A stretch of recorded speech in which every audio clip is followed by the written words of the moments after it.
วันเดือนอะไรของพระเจ้าประเทศเป็นทรัพย์ของราชานะครับต่อเพื่อมาเป็นผู้กฐินเราขอเอาละผู้เห็นมากายเป็นผู้มีจิตใจตอนนี้จิตใจอันงดงามรักษาก็เหมือนกันนะครับตลอดถึงประเทศจะทำประเทศจะทำด้วยเป็นทรัพย์ที่มีพิษนะครับบางคนเอาองค์กฐินถวายก็ขอร่วมเอาองค์กฐินไป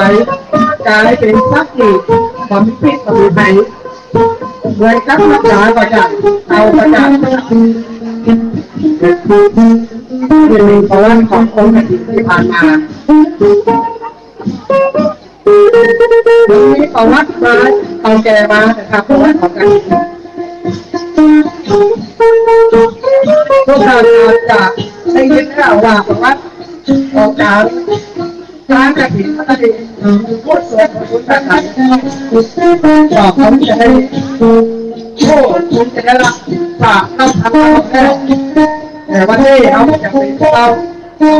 บอกกันท่านนักแต่รู้ผู้สร้างเราต้องการที่สร้างกับคนทั้งตัวสร้างไว้กับคนทั้งตัวทักษะของเราเพื่อมีความสุขความเจริญบุญใดกุศลใดที่เรามุ่งมาปรารถนาขอบุญกุศลนั้นช่วยปกปักรักษาตัวเราและครอบครัวได้อยู่เย็นเป็นสุขที่อุปมาหาเรือปันได้ไปไกลไปใกล้หรือปลอดภัยจากพยันอันตรายต่างๆด้วยบารมีด้วยบุญกุศลของกันร่วมเป็นเจ้าภาพกฐินครั้งนี้พร้อมนักพร้อมน้อยได้บุญเหมือนกันนะครับอยู่ในน้ำจิตอันใสอยู่ที่น้ำใจเป็นกุศลเราทำคนเดียวกับจะได้น้ำต้องพึ่งเนื้อเสือต้องพึ่งป่าศรัทธาก็ต้องพึ่งพระเจ้าช่วยกันเลยกลายเป็นองค์กฐินองค์ใหญ่นะครับมาวันนี้อย่างแต่ปีเขามาเคยทำน้ำเตี้ยนะวันนี้มานักมาหลายมาถึงไกลเป็นวงสมาชิกกองทุนให้ร่ำให้รวยถูกรางวัลที่หนึ่งนะมาจังว่าลอยเขาเป็นสาวเลยนี่แหละครับน้ำจิตอันใสน้ำใจเป็นบุญของพี่น้องบ้านไกลบ้านใต้บ้านเหนือมาเจอกันอุดหนุนเจอกันชุนเกลือกะว่านี่ที่วัดมอญธาตุนะเป็นไปทั้งหมดเดี๋ยวบ้านเขาไม่ไทยเลยนะครับเข้าวันนี้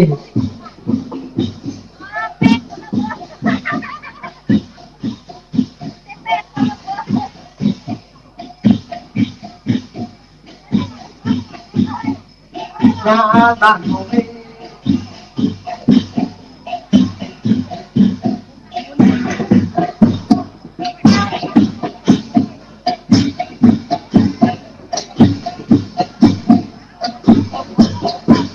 สำหรับน้ำเย็นนะครับเตรียมไว้นะครับ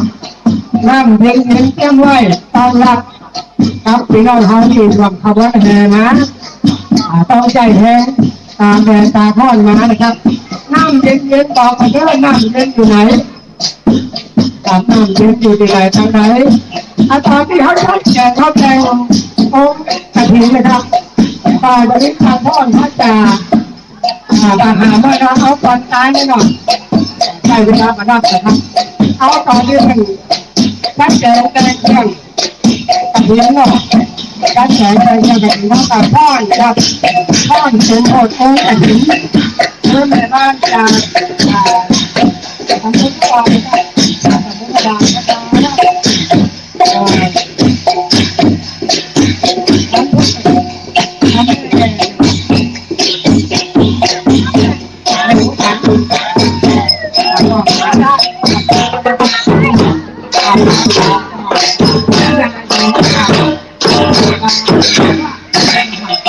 ไม่ได้ผู้ชายไม่ได้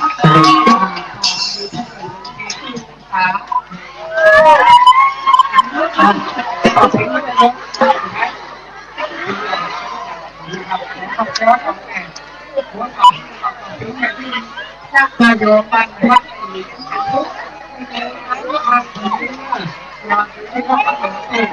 วันนี้เราจะขนมมาหน่อยทำบุญนะครับครับที่ต้องเหนื่อยเอาต่อเรือพลายสาธุผู้ผู้คนถ้าตอนนี้กำลังโปรยบุญครับโปรยบุญ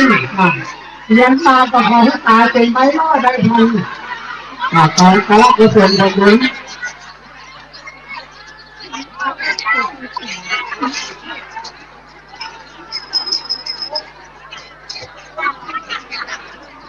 ครับรับของกระลักที่ส่วนผลโปรยทานครับจากองค์พระองค์กระถิ่นมาขบัด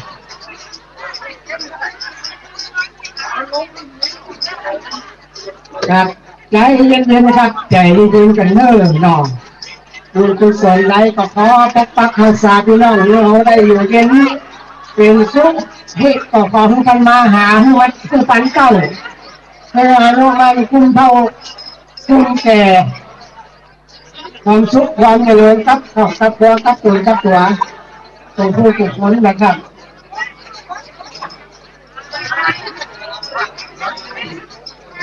พอน้ำพอหนองน้ำเย็นเย็นเลยบอกไปว่าน้ำเย็นอยู่นี่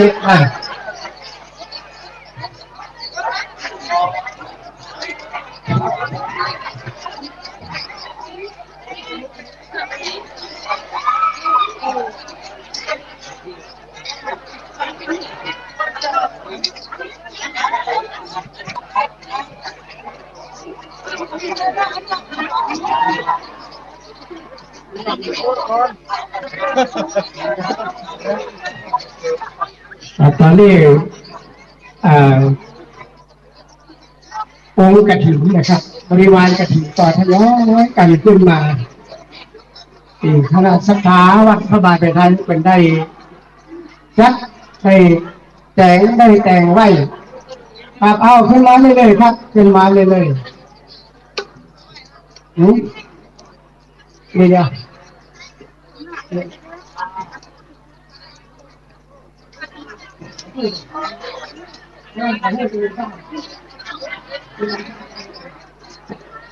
ครับเอาขึ้นมาบนวิหารเลยนะครับเนอะ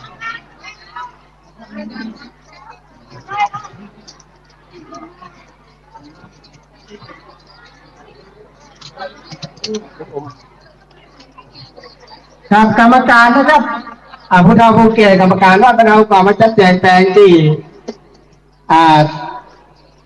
วางองค์กฐินนะครับบางทีอาจจะมาป้อตีมาป้อ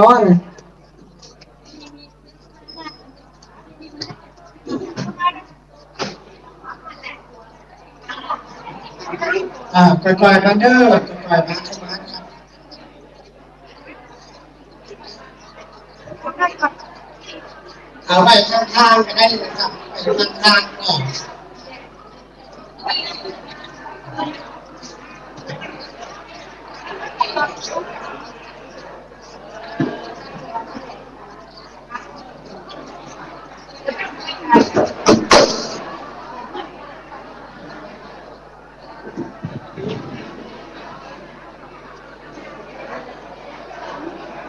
ของพาไตนะครับไตรบรมเทพซึ่ง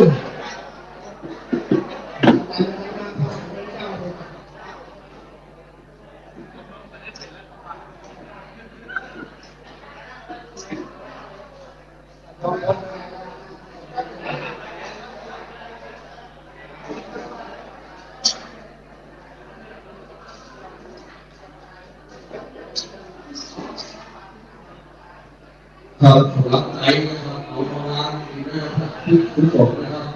ไตนะเอาไตรอนะครับไตรอเอาไปวางหน้าพระพุทธรูปนะครับไตรอครับนั่งนะครับ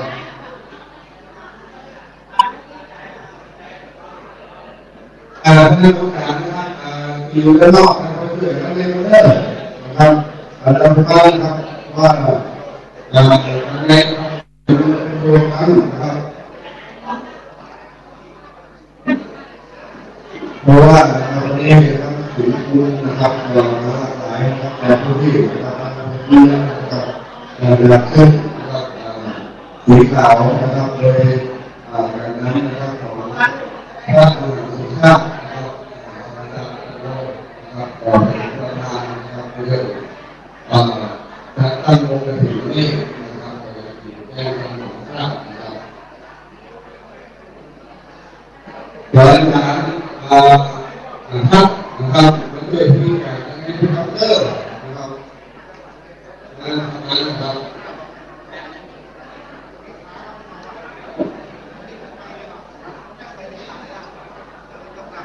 แล้วของการที่ไว้นะครับชื่อ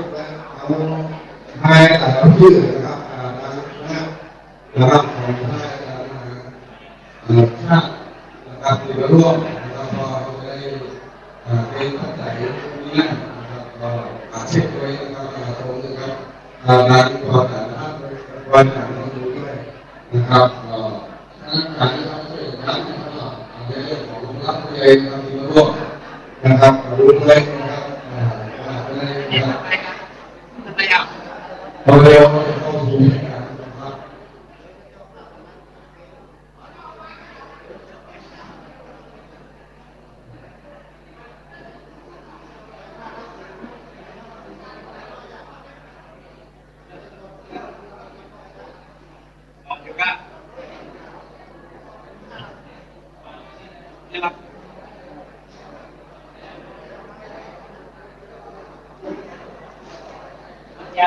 ครับตอนนี้นะครับเรามีนะครับและถึงนะครับที่มาร่วมนะครับเรามีนะครับการเช็คใหม่นะครับคณะสัมภาระการเช็คใหม่ร่วมนะครับเดียวนะครับเป็นขอฟ้องนะครับช่วงแต่ฟ้องนะครับฟ้องนะครับคณะจะฟ้องจะฟ้องจากการเปิดขายจากฟ้องจากการบุกเกิดและจากฟ้องจากอาชีพที่งานวันนี้เราวันนี้คณะสัมภาระแขกผู้มีเกียรติสสผู้นำเราที่เรามีเข้ามาโดยต้องเป็นที่เรียบร้อยแล้วถ้าเขาจะฟ้องทางนอกซึ่งจะได้รางวัลจากผู้รางวัลทีนี้เราจะทำพิธีเรียบร้อยก่อนทำพิธีเรียบร้อยระหว่างที่พระสงฆ์ทางพระอาหารเพชรจะมาพี่น้องเราเปิดโอกาสเพื่อจะเรียนเชิญแขกผู้มีเกียรติได้ดูความรู้เขาจะเปิดดูชมการฟ้อนการรำของพี่น้องที่จะมาเรียบร้อยจะเปิดโอกาสเปิดโอกาสเปิดโอกาสถ้าไปพอฟ้อนผมไม่ถึงเขาแต่จะได้ทำความเข้าใจพี่น้องแต่ฟ้อนแต่ได้รับรู้ด้วยกันก่อนเดี๋ยวแต่เข้าสู่พิธีทางศาสนาเพื่อให้เกิดที่เรียบร้อยหลังจากนั้นเขาก็จะได้มีการฟ้อนกันว่าเพื่อการเป็นการเฉลิมฉลองเวลาที่โลกนาของผู้ใจที่เราได้ทำกันวันนี้มีดีนะครับถึงน้องการแบ่งไทยเรื่องท่านสสโดยการที่น้องของเราได้มาร่วมเป็นประธานในพิธีในการทอดถวายกฐินสามัคคีซึ่งมีโยมแม่เล็ก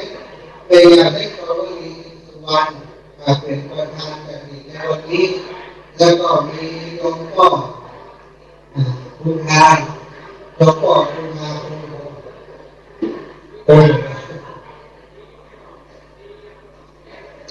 ก็ลุงงานหรือว่าพอลุงน้องจำเนียนการทางทองเป็นเจ้าภาพใจรองเป็นรองประธานแล้วก็โยมสมรุ่คุณโยมรถสุพรซึ่งเป็นน้องรุ่นสุนทรทำงานด้วยกันก็มาเป็นเจ้าภาพใจรองก็ได้มาพร้อมการในที่หางหลวงวัดพระบาทไทยของเราเป็นที่เรียบร้อยแล้วกันเดียวก็จะได้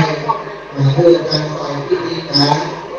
ก่อนอาจารย์วัดพิธีกรโฆษ ศกของพระเราได้ดำเนินการเป็นลำดับไปก็เวลาพิธีการตอนนี้อย่างนั้นเพื่อทำแบบเรียบง่ายแต่ก็จะมีการไหว้พระไหว้ศีลแบบนั้นการไหว้พระไหว้ศีลเรียบร้อยแล้ววัฒนายกของอาจารย์เพื่อจะได้สุมาตรการเวทการแห่งกรรมตะกี้หมู่เขาทั้งหลายแห่ก็การออกทั้งหลายนั้นก็วิหารก็พูดกันก็มีก็แต่บางทีของที่เรามาทำมันจะบริสุทธิ์ฉะนั้นก็บอกอาจารย์ว่าคนก็จะได้สุมาตรการเวทการเล็กน้อยแล้วก็จะได้ทำถวายเป็นลำดับต่อไปเป็นที่ที่การเตรียมเนี่ยง่ายเมื่อสัปดาห์นี้ก็มอบหมายการทำประกอบพิธีการในทำหน้าที่ต่อไปเจริญพร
การที่เกิดเป็นยาเวลาเพราะอันเสียวันที่ได้เกิดจากคุณแม่เล็กคุณสวัสดิ์คุณสุวรรณทุกถูกการวิชาพระราชการซึ่ง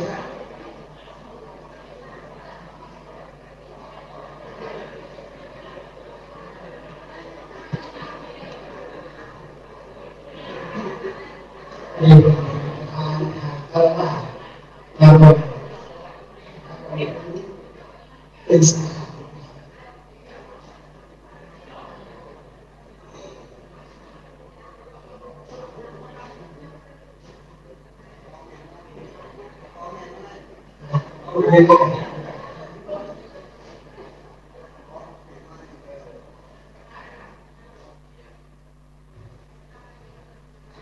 การเลี้ยงการเลี้ยงแม่และตัวคุณภรรยาส่วนต่อเราเป็นผู้ชายว่าเขาตั้งการเลี้ยงตัวได้ที่สุดการพัฒนา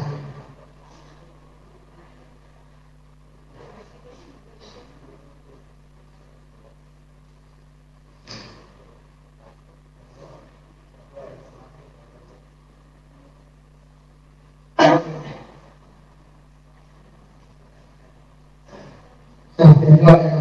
แต่งแม่พ่อแม่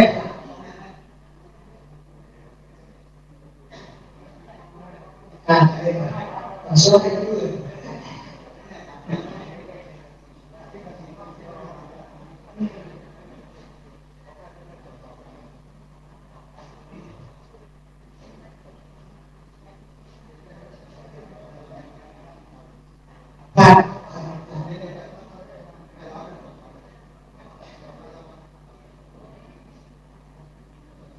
การเรียนรู้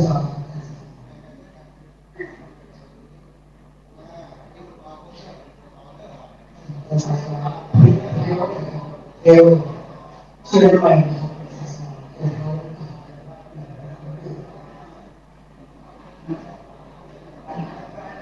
เรื่องการศึกษา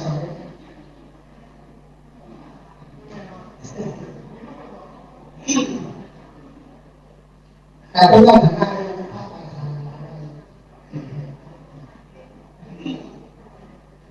อิมินาสังกาเรนะพุทธังอภิปูชยามิ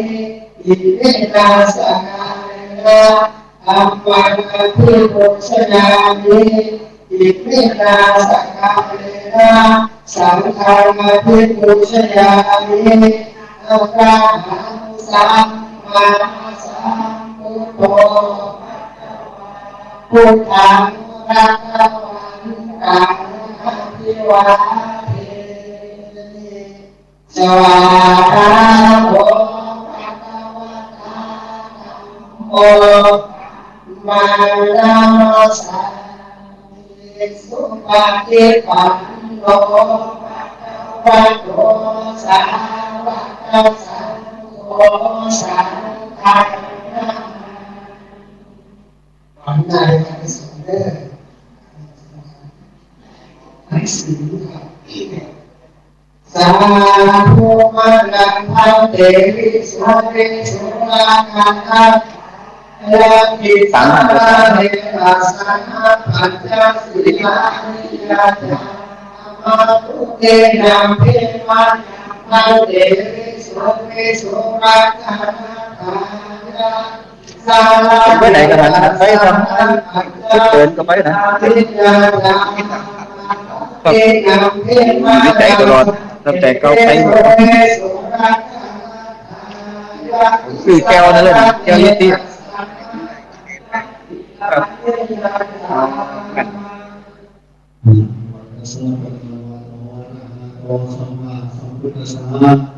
นะโมตัสสะภะคะวะโตอะระหะโตสัมมาสัมพุทธัสสะนะโมตัสสะภะคะวะโตอะระหะโตสัมมาสัมพุทธัสสะนะโมตัสสะภะคะวะโตอะระหะโตสัมมาสัมพุทธัสสะนะโมตัสสะภะคะวะโตอะระหะโตสัมมาสัมพุทธัสสะนะโมตัสสะภะคะวะโตโอสัมมาสัมพุทธัสสะพุทธังสรณังคัจฉามิพุทธังสรณังคัจฉามิธัมมังสรณังคัจฉามิธัมมังสรณังคัจฉามิสังฆังสรณังคัจฉามิสังฆังสรณังคัจฉามิตุติยัมปิพุทธังสรณังคัจฉามิตุติยัมปิพุทธังสรณังคัจฉามิตุติยัมปิธัมมังสรณังมิโอยัมปิธัมมังสรณังคัจฉามิโอยัมปิสังฆังสรณังคัจฉามิโอยัมปิสังฆังสรณังคัจฉามิอาติยัมปิพุทธังสรณังคัจฉามิอาติยัมปิพุทธังสรณังคัจฉามิอาติยัมปิธัมมังสรณังคัจฉามิอาติยัมปิธัมมังสรณังคัจฉามิอาติยัมปิสังฆังสรณังคัจฉามิอาติยัมปิสังฆังสรณังคัจฉามิ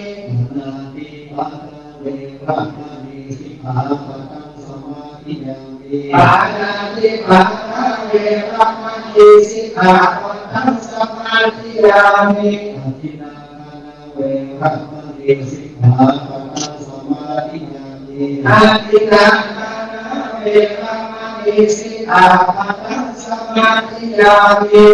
เมสุวิชาจนะเวระมณีสิกขาปะทังสมาธิยามิเมสุวิชาจนะเวระมณีสิกขาปะทังสมาธิยามิมุสาวาทาเวระมณีสิกขาปะทังสมาธิยามิมุสาวาทาเวระมณีสิกขาปะทังสมาธิยามิสุรเมรยมัชฌะปมาทัฏฐานา เวนะมาเยสิกขาปะทังสมาธิยามิสุราเมรยะมัชฌะมาทัฏฐานะเวนะมาเยสิกขาปะทังสมาธิยามิอิมานิปัญจสิกขาปะทังสีลโสภะปินังสีสีลโภคสัมปันธาสีลนิพุตินันติปัสมาสีลังวิโสทังสาธุ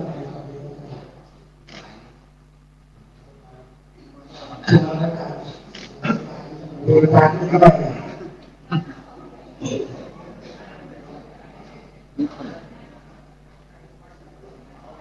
มีเลนเสริมเนาะเลน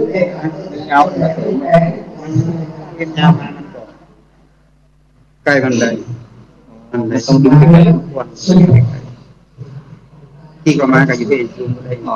แต่ข้างในวิหารไม่ใช่ไปได้ต้องยืมตัวซื้อเองสัก800-400ใช่เที่ยวได้แฮวทั่วโลกอ๋อมันอยู่ในทันหมดเหรอครับรวมกับ8ก็คือมันได้กว้างแต่ห้อง14จังเนาะปีนี่คือ3 ปีนี่สบาย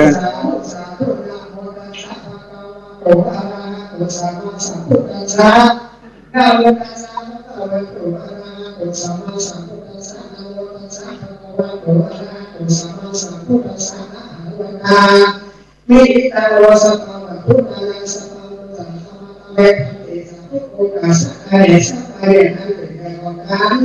สาธิวันตาอิมุนุนังมาไม่อยู่นานังโบราณสัพพะตุกาตาไหลในสัพพะลูกไปหามาเป็นสองพระก่อนเป็นความธรรมเกิดการมาต้องเกิดเลยแต่ยืนใจวันยังเกิด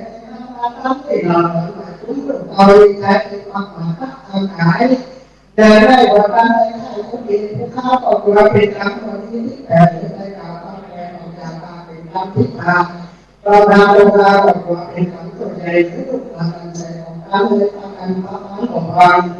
โดยได้ติดตามทั้งทุกคนให้มันเป็นผู้รู้แรงและได้เห็นเจ้าขายเห็นข้าวผมทำลายต้องใส่ทางเจ้าของด้วยในวันนี้ไม่ต้องทักษิณมาสะอาดได้ทักมันหลงไว้ในใจตรงและหลับลูกค้าต่อตัวเป็นคำของเราตัวนะบางเวลาบางทีนะผู้ค้าต้องการเราไม่ได้แต่ในห้องนอนมาอะไรมาทุกคนผ่านกันช้าเราก็ไม่ได้ตัดสุดอะไรเราตั้งของเราเองเราไม่เราเองเราต้องเอาไว้ในใจหายถึงด้วยพวกนั้นด้วยของสมรยังสักพักเลยนะของทางของเองในตัวแต่เราทุกคนต้องไหลขึ้นนี้ได้แล้วพอเป็นผู้จังหวะนั้นสังเกตเลยเป็นผู้สวรรค์อยากได้กินน้ำของเด็กที่เราทุกทุกอาการนักศึกษาที่อาศัยการเรียนรู้จากสาธุศิลาสักการะสังฆะทุก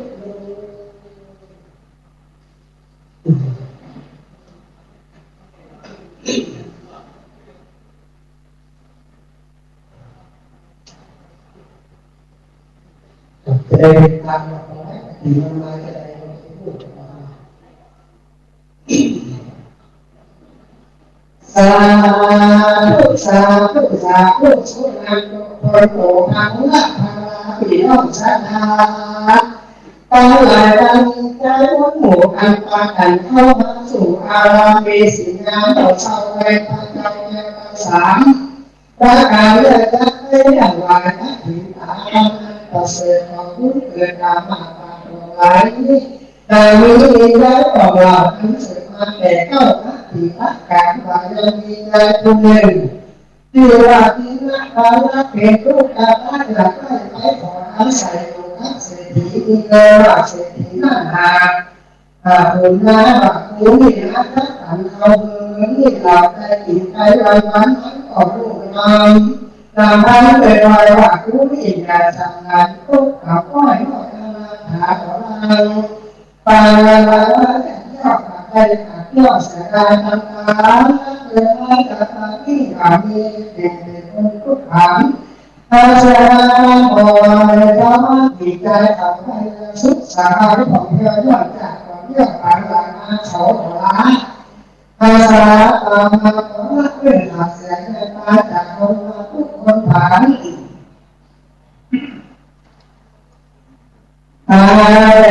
tất cả nhân chủ này chạy qua thì thấy rất bài của hệ khai thác tham bán xuất sản bán thì tôi đây các cũng kể rồi các nhà lý ra cũng mát của trước mà của hệ cao mà nên các cái ăn thấy rồi là ăn sẽ thì hạ bán mát hầu còn ăn thì vô sang cá món mua cá của bạn dù về là biết ăn cả và ăn bán Alaเป็นบอกก่อนถึงแม่ตาออกภาษาเศรษฐีผู้มาดาเป็นผู้แยกใจของที่ใจไปใคร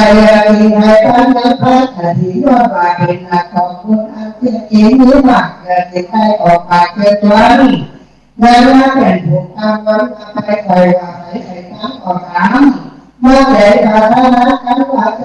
นักหาลูกเขาการเศรษฐีนอกปากนักอาภากันดินเจ้าก็มีใจแค่ที่มาโจมมาติดเจ้าเอาขึ้นหลังพ่ออยู่ในใจหวังของคุณอันใดมีร่างกายจะมาเสมอเก่าการพระป้ากันดินเป็นพระหาเป็นพระรักผู้สนใจพระพระเสด็จอันรักเมื่อได้เกิดสุขสบายเขาทุกข์การเรียนหลายการพยาเข้าองค์การการมองมีอะไรรักกับไปกันถวายทานต่อการถวายมีราคาหลวงก็สวยเราต้องการงานที่มาถูกการจัดการไว้สร้างเราไปมาถูกการเป็นสถานหรือว่าเป็นมาเป็นการเป็นมาเรื่องมีเดียอะไรที่ต่อในการก่อนพระอริยเจ้าตุ้งอาการของเขาก่อนให้ยามีภาพเพียงการเพียงอะไรเขาเมื่อการอ่านก็ได้รับผลว่าสายเอาไว้กันให้เรามาว่าของในการตั้งใจทุกคนผ่านให้เที่ยวหลักนะถ้าเราพาสักการหลวงพ่อสงฆ์นั้นแยกออกไปแล้วไม่อยากมาไปแล้วไม่มาดูมาต่อสายงานเอาเราไปถวายของเขาหาเสื้อผืนเก่านั้นไม่บอกอ่านตามมาสายวันนี้ได้กับทางหลายเหตุของวิเศษมีเจตนาก็พักกันจะอาจารย์ถามชื่อว่ามาจากที่มาจากที่ไหนนะถามอะไรมาสักพักอะไรที่มาพักบอกว่าจะอะไรก็สักพอนั้นไปสู่งานที่อยู่ไปสิ่งที่ของอันนี้ไปจะถามว่าอันนั้นของเราจะว่าเราเรื่องที่มาหรือว่าในสิ่งที่ก็จะใช้พวกการเหมือนทำให้ไหนต้องการที่การทำให้มีว่าการจะยกผ่านยกผ่านเอาเข้าสิ่งที่จะใช้ผ่านต่อให้ถึงเองเป็นอะไรมาเรื่องการพูดกับแผ่นเป็นต่ออันนี้ว่าเรื่องเรามามีก่อนมาวันนี้จะเป็นตั้งแต่ไปมาเราพากันไปยึดแรกเด็กพ่อแม่หัวใจเหลือตายแล้วได้ชีวิตโตคือตายแล้วก็มีใจถูกเราเกิดในบ้านมีเอาเงินนานไปอันนี้เอาไปเศรษฐีได้หัวใจเศรษฐีสืบพาเจริญหมายคนที่นำไปยึดมาหน่อยอย่างที่บอกได้พาเจริญหน่อยอย่างไรจะทำทั้งหลายดีไปเราตัวการทำเงินก็ใช้ทำโอนธนาคารยังนั่นแต่ที่ร้านก็ไม่ผ่านค่าปีไอโอนเป็นเวลาของเราก็จะมาสมุดอย่างที่พอคงงานเก่ารายละบางสายผ่านในอะไรเรื่องเสียงอะไรเกิดเอาในตรงนั้นไว้ก่อนเราต้องมีเวลาเป็นมาอันเดินมาเป็นไปว่าป้าอะไรเกิดเหตุการณ์ของให้หายเมื่อแต่ก็เราได้ในโอกาสการเทวดาของมิตรชื่นลงมาเทวพุทธเอามาเกิดที่ในอินโฟก่อนนั้นสุริโกเราเลยถูกทำพุทธะโมหะทานตัวเราก็พุทธะไปสักขาของโมหะทุกเรื่องในโลกนี้เอาของสัมปติผู้การพุทธะเลยจะมีนามธรรมะเกิดเราเอาของอัครส่วนเลยหมายเอาเจ้าก็อยู่สุขสบายแต่เจ้ามาสุขสบายถ้าทำงานในหัวนั้นหัวนั้นไปหายจากการไปเกิดอยู่บนสวรรค์ก็ได้พระคุณการหันหัวแปลว่าในเรื่องในการในถิ่นการในสุขในบ้านในแก่ที่ดีนะที่สกาผู้ใด าตาหลายก็ว่ามีท่านพระมหาสมศักดิ์พระปัญโยได้ก็เป็นเรื่องเมตตาอินทร์สุวรรณไปถึงเก้าพ่อพระสตาเราก่อนเจ้าแม่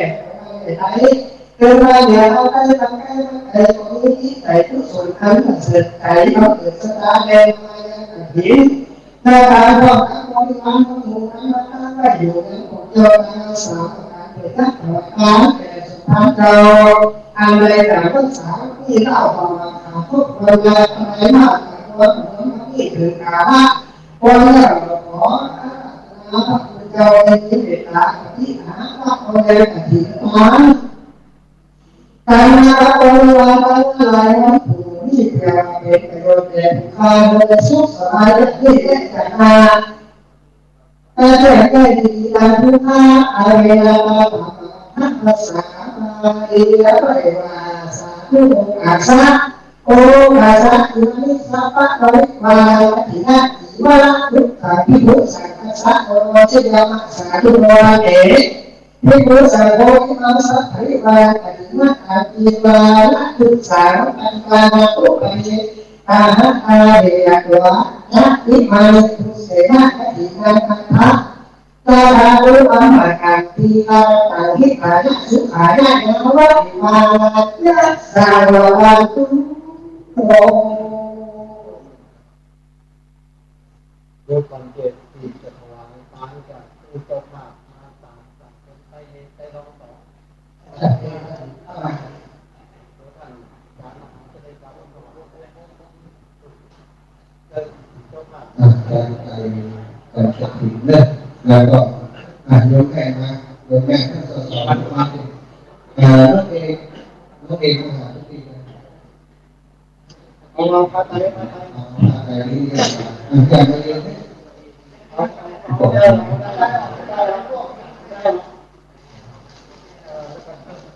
เอาเนี่ยให้ท่านสอนเอาเป็นสองไซส์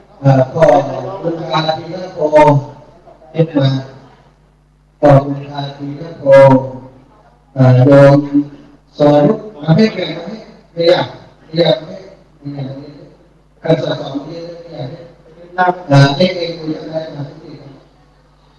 ไตเราเป็นสองไซส์นะทำเรียนก็ไม่ได้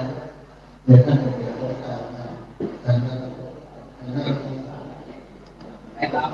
ใจลองเรียนตั้งแต่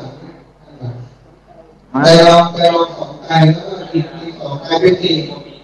เป็นใจลองสี่ที่กุศลที่เป็นกุศลเป็นพ่อสอนลูกเป็นกุศลอันนี้ใจของกุศลที่สี่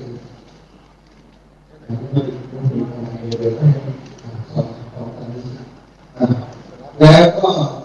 บ้านเราที่เป็นเจ้าภาพมาลูกอะไรที่เป็นเจ้าภาพเอาใจที่เป็นเจ้าภาพถ้าเราที่เป็นเจ้าภาพมาเรียนที่ทางเป็นสองลูกใครลูกสองคนน้อยถ้าพี่มีอะไรที่นอนพูดขึ้นมาเลยทุกคนไม่หยิบข้าวของตัวเองเดี๋ยวจะได้ถวายพระอาจารย์เลยลูกมาครับลูกมาแล้วก็ยืนต่อแถวให้เขาลูกมาเลยก่อนลูกมาเลยนะถวายทำให้เราพูดจริงนะก็เคยที่ยังเราเก่าไม่ดีโดยในหน้าเป็นทางพระเจ้าเรียนไว้เนาะเรียนแต่ตั้งนะโมสามจบก่อนท่านประธานเราตั้งนะโมสามจบแต่ว่านะในญาติเราตั้งสอในเรื่องนี้นะโมเราต่อทางกว่านะเดี๋ยวท่านสอวันนี้ตัวแม่ได้ดูความได้ดูที่งานที่สีนะหลังได้ดูแม่ได้ดูแม่ได้ดูความแล้วท่านสอจะเป็นคนกล่าวที่แม่เรากล่าวตามแล้วก็โมเรากล่าวถามว่าทุกคนเนี่ยที่มาอยู่ในวิหารจะดีอยู่กันรอบกันเองถือว่าเขาเป็นเจ้าภาพร่วมกัน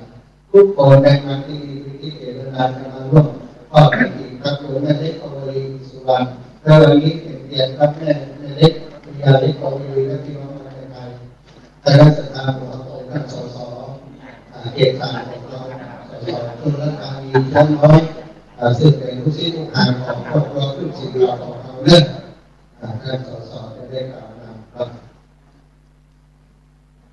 จากนี้ไม่สองบาทเลย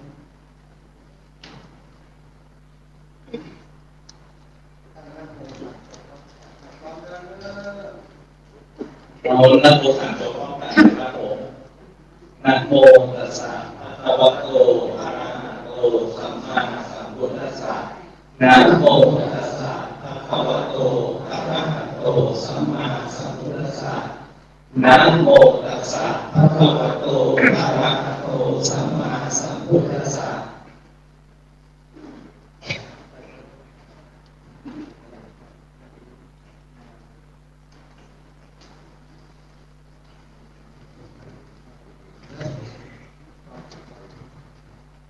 เราทำการทานครับอิมังพันเตสัตตังวิวานังกฐินจักจีวาทุสังสังฆสังโอโนชยามะสันทุโนพันเตสังโฆอิมังสัตตังวิวานังกฐินาทุสังปฏิทันหาตุปฏินาเหตวาจันอิมินาทุเสนะกฐินังอาหารตุอาหากังทีฆารตังอิตายะสุขายะข้าแต่พระสงฆ์ผู้เจริญข้าพเจ้าทั้งหลายขอน้อมถวายผ้ากฐินจีวรและพระบริวารนี้แด่พระสงฆ์ขอพระสงฆ์จงรับผ้ากฐินกับพระบริวารนี้ของข้าพเจ้าทั้งหลายรับแล้วจงการกฐินด้วยผ้านี้เพื่อประโยชน์และความสุขแก่ข้าพเจ้าทั้งหลายสิ้นกาลนานเถิด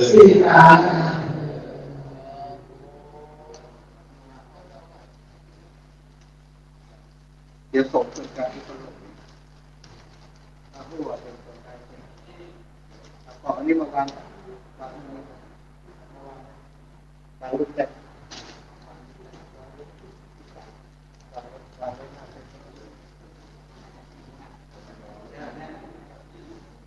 ท่านสสเรียนแรกตามเป็นนามที่เดิมนะท่านสสตามเป็นนามที่เดิมที่พอวางต่างทางให้มันเป็นสองตัวเป็นคนดูเรียนเหมือนเดิมเรียนวางเราวางไม่ให้เป็นการทำลายกันแต่ตอนนี้มันส่งเป็นคนดูกันดูกัน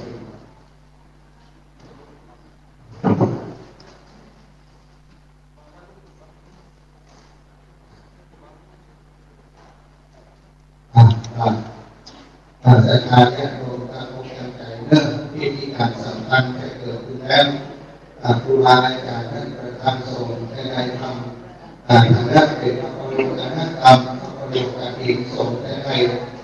มอบการนี้ตั้งการนี้นะครับพระภิกษุทุกในทั้งในฟังเลิศ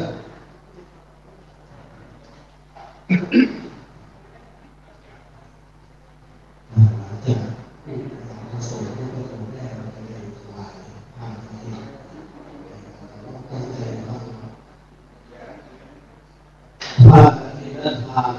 กับธรรมะในสังสารบริวารทั้งปวงนี้เป็นของท่านพระมหาสมภารชาลปัญโย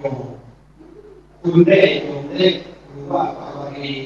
อินสุวรรณพร้อมด้วยคณะศรัทธานักศิลป์นักบุญวัดป่าในไทยทุกคนเรือนตลอดถึงทุกท่านที่ได้มีจิตศรัทธามาร่วมอุตสาหะพร้อมเพรียงกันมาทำถวายแด่พระสงฆ์ผู้ทำพรรษาโตต้นใจมากในว ภาคนี้ก็แลพระกฐินนั้นทานนี้เป็นของบริสุทธิ์ดูดเคลื่อนลอยมาเลยพระอากาศแล้วตกลงในที่ประชุมสงฆ์นี้ก็ได้จำเพาะเจาะจงว่าเป็นภิกษุรูปใดรูปหนึ่งก็หาไม่ได้มีพระองค์ผู้ทานเนี่ยไว้ว่าให้ประสงค์ทั้งปวงยอมอนุญาตแก่ภิกษุรูปหนึ่งเพื่อจะกระทำปฏิบัติภารกิจตามพระองค์ผู้ทานเนี่ยและมีคำอาจารย์ผู้รู้พระพุทธาธิบายสังวรณาหรือว่าภิกษุรูปใดประกอบด้วยศีลสุตตาธิคุณมีสติปัญญาสามารถรู้ธรรมแปดประการมีอุปกิจเป็นต้นภิกษุรูปนั้นจึงสมควรเพื่อจะกระทำปฏิบัติภารกิจตามพระบรมพุทธานุญาตบัดนี้พระสงฆ์ทั้งปวงจะเห็นสมควรแก่ภิกษุรูปใดจงพร้อมกันยอมอนุญาตให้แก่ภิกษุรูปนั้นด้วย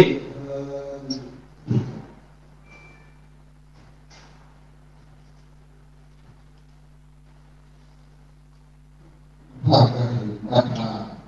กับทางภาคอริสาศาสตร์บริวารทั้งปวงนี้ข้าพเจ้าพิจารณาในทุกวันแก่พระจำเลยที่สุดโท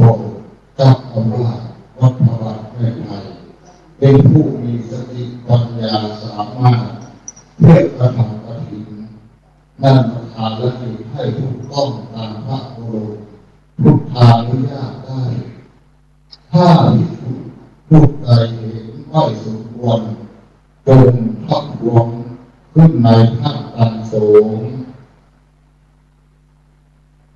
ถ้าเห็นสมควรในสายจงให้สัมภาษณ์สัญญาสาธุการขึ้นให้พร้อมกันด้วยเถิด ดูรักไปภาษาพูดด้วยกัน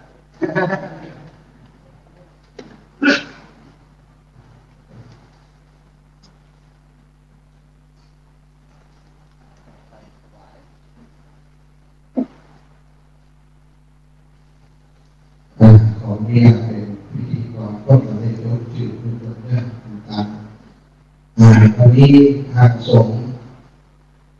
ทางห้ารูปได้เมตตาทำบริวารกรรมก็คือการสมมุติมอบหมายให้ผู้ที่เหมาะสมในการรับกฐินตามที่ญาติโยมได้สละรับฟังไปแล้วนับต่อไปก็จะได้ถวายผ้ากฐินซึ่งทรงได้อนุมัติเป็นฐานทานนี้เรียบร้อยแล้วก็เป็นพระภิกษุรูปที่สามซึ่งก็เป็นครูบาอาจารย์ที่การรักษาการอยู่ที่วัดพระบาทในไทยของเราตลอดการสร้างทุกความบริบูรณ์ขอเรียนเชิญหลวงแม่เล็กปางวรีอินสุวรรณได้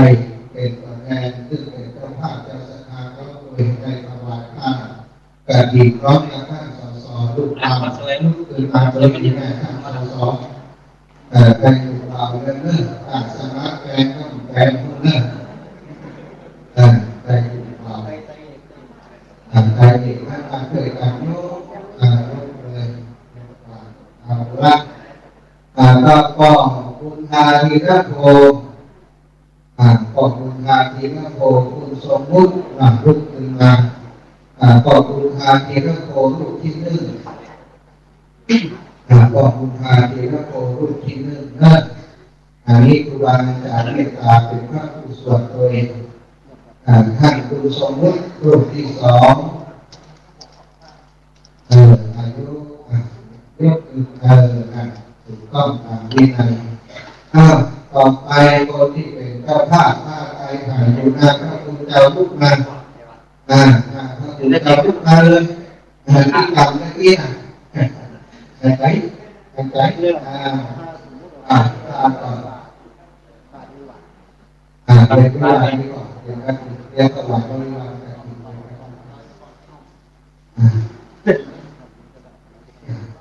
เก็บนี่ครับเก็บนี่ก่อน ขอพร้อมกันได้ไหม เห็นไหม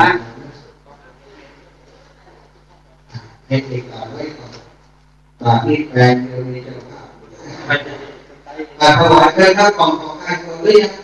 แม่หลวงยังถวายใจของเราอยู่ในถวายนะต่อไปนะเด็กกันต่อไปจะได้การถวายตอนนี้จะถวายตอนนี้ถวายบริวารกฐินแล้วก็จะถวายได้ทุกอย่างเป็นลำดับไปบริวารกฐินที่สำคัญก็คือบาตรเลี้ยงเชิญคุณโยมสุภาพการทำมาแล้วไปเลี้ยงไก่กับท่านร้อยโมงเรือจากบ้านโบนรถอยู่นอกเห็นนะออกลูกค้าจะได้ปกป้องกันปีหน้าจะหน้าได้อยู่ด้วยกันจะได้ปกแก้กันอันนี้เป็นเจ้าภาพที่วัดการจัดเอกที่ผ่านมาเนี่ยเป็นได้กี่ล้านของผู้จำได้ด้วยการเกณฑ์จะด้วยการเกณฑ์ยกเกณฑ์นะเรียบร้อยมากการเรียนการเรียนจะได้ถวายจริยธรรมเป็นบรรทัดไปพอจริยธรรมไปข้างเรียนพูดครูบาอาจารย์ตอนนั้นเราใช้ตั้งเรียนแล้วก่อน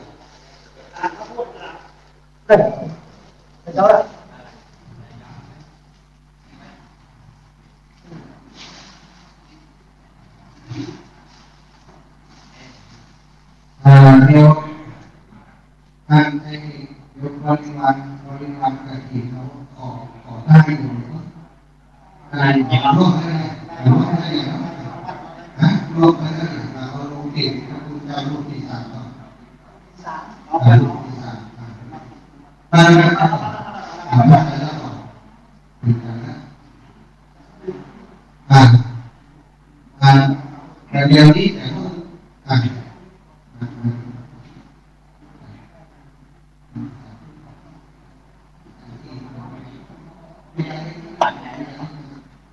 ็จะนั่งที่เราเลย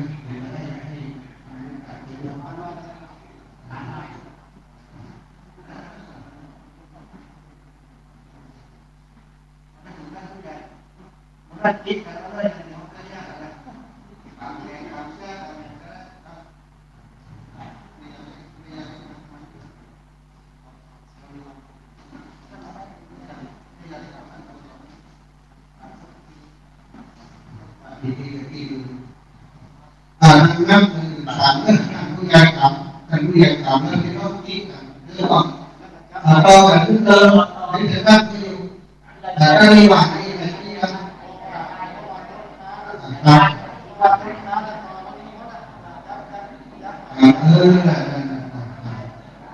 เอาละเรื่องนั้นทำกันนั้นใครได้ทำทุกการเนี่ยหมดนั้นก็ทำหาเรื่องไว้คนดีนั้นก็ทำหาเรื่องไว้ได้ไปครับถามเรื่องนั้นเลยไม่เล็กยกเลยครับขอนางสาวไม่อยากให้สวัสดิ์เลยได้ถึงไหนก็ถึงได้คนเนอะพูดเลยพูดนะเอาคนนั้นตรงนี้ได้เอาผ่านนั้นตัวนี้อันเด็กมันจะไม่มีอะไรเอาเรื่องสมาธิโยมมาแล้วต่อไปจะให้ถวายทายธรรมและต่อถวายทายธรรมเรื่องของจะพูดไม่ใจเรื่องการพูดอาจารย์ที่แรกถวายพระพุทธในเวลาไปนักศึกษาและเกียรติการทุกท่านทุกคนขอได้รับเกียรติจากท่านสสเด็กๆเนี่ยท่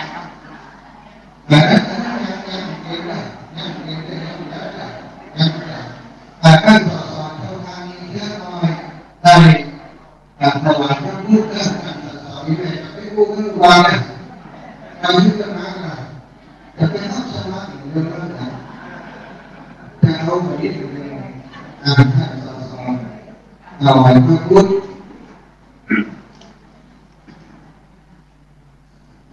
ในการให้กรณีสุวรรณถวายพระคุณเจ้าครูบาอาจารย์ผู้ที่เรื่อง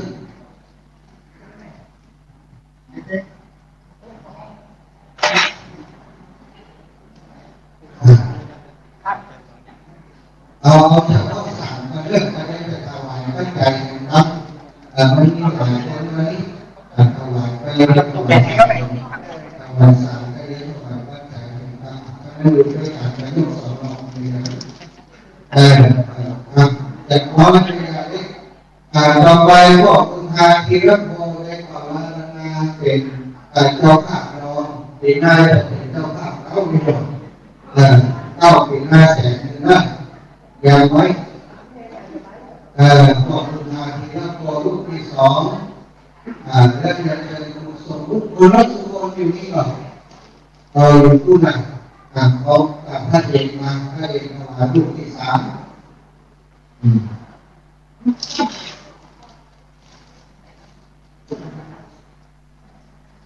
ต่อไปขอท่านผู้ใหญ่ชัยพรแก้วพินเมืองเป็นตัวแทนเป็นนักจังหวัดทุกท่านทุกคนทุกที่สี่แล้วก็น้องเอก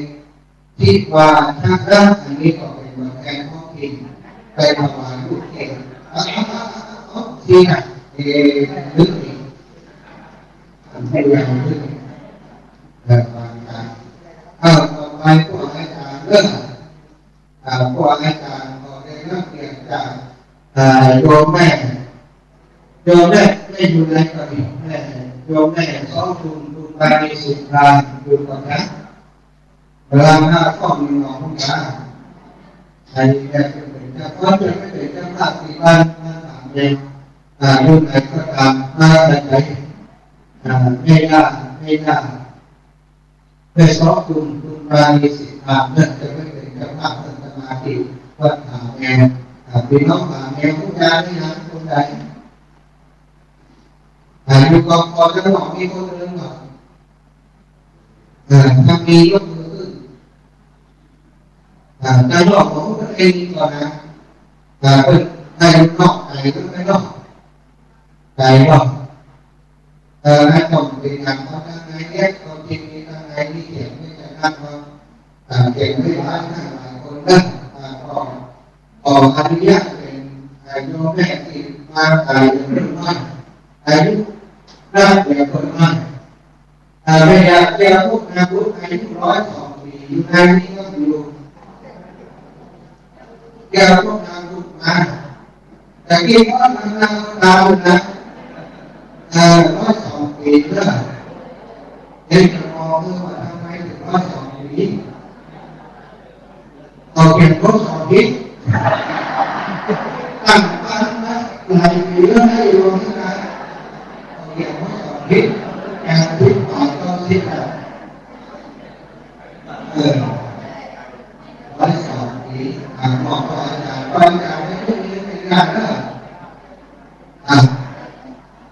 ศรัทธาพี่น้องท่านแต่ทุกทีแต่ทุกท่านทุกคนจะเรียนข้างวัดข้างวันต่อไปเนาะแต่ถ้าเรื่องอย่างก็จะต้องอยู่ฉะนั้นก็ขอประมาณนี้ก็พอต่อไป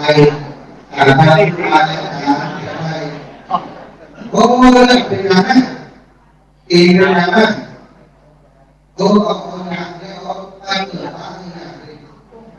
ดีต้นดีนะดีเป็นไงนะแสดงว่าของผู้นำเป็นเด็กนะ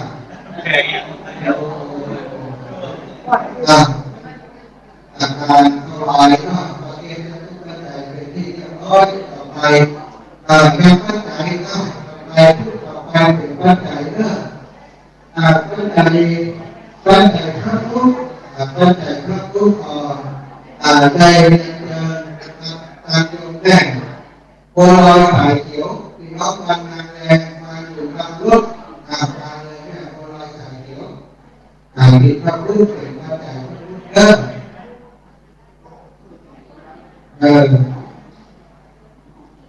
พุทธไปต่างกันหลังต่างกันหน้าอันนี้อายุวางนะครับ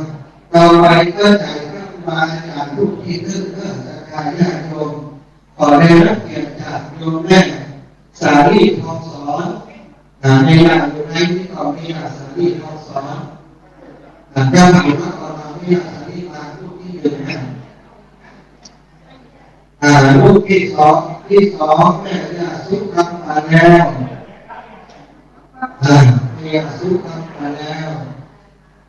รูปที่สามองค์ยมสุภัตรามาแล้ว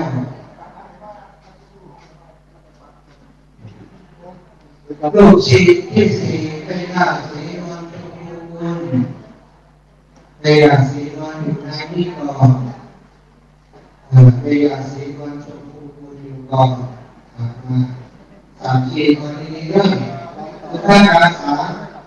อาจจะไม่ทำจะไม่สอนได้สุภาพอาสาเนี่ยที่นอนอยู่ก่อนไม่อยากเรียนกันครบรูปที่สี่เอาไม่ได้ไม่อยาก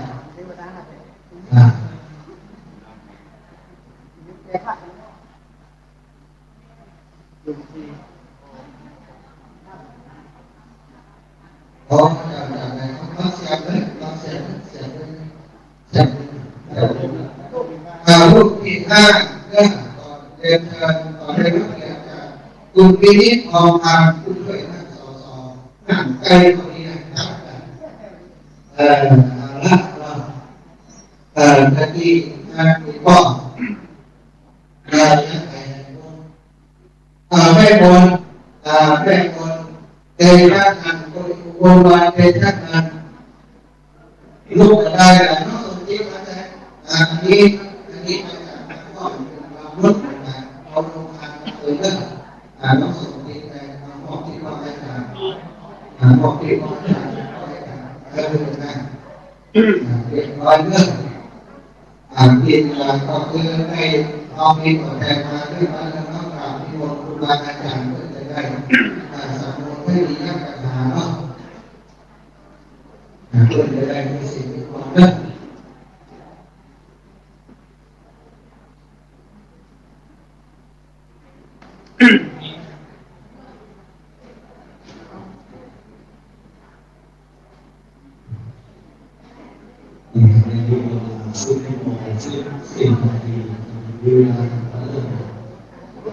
ทำให้ดีในโลกาในยุคผู้สมบูรณ์ผู้สมในนี้ตัวขออารมณ์รับท่านพระมหาสมชาติธรรมะปัญโยจุลโยแห่งเล็กประมาณียืนสุวรรณอันสสมีได้ยอด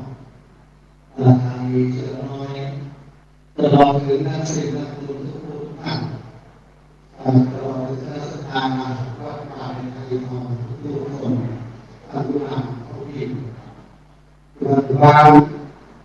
นักศิลป์นักบุญทั้งหลายในวันนี้เป็นวันมหากุศลยิ่งใหญ่ที่พอตั้งตลาดได้ร่วมการกฐินของวัดป่าในไทยซึ่งเราได้กฐินการแบ่งการสร้างเรื่องกฐินก็คือเกี่ยวกับเรื่องผ้าจีวรกฐินคือไม่สะดึงไม่หลอกไม่แหลกมีทัดเก็บจีวรเพื่อมาทำเป็นจีวรสั่งมีเรื่องเราว่าสมัยตรงนี้พระภิกษุ30 รูปเป็นชาวปางไหนนะครับเดินทางเพื่อจะไปเข้าพระพุทธเจ้าที่เมืองสาวัตถีแต่วันนั้นเกิดเป็นช่วงที่เข้าพรรษาพอดีเลยต้องจำพรรษาอยู่ในระหว่างทางเป็นเรื่องสามเกณฑ์เมื่อครบจำนวนการพรรษา3 เดือนแล้วภิกษุนั้นเดินทางต่อไปในเมืองสาวัตถีในวัดวิหารเทวันพระมหาวิหารที่พระพุทธเจ้าประทับอยู่ก็ไปพบพระพุทธองค์ในช่วงรอพรรษา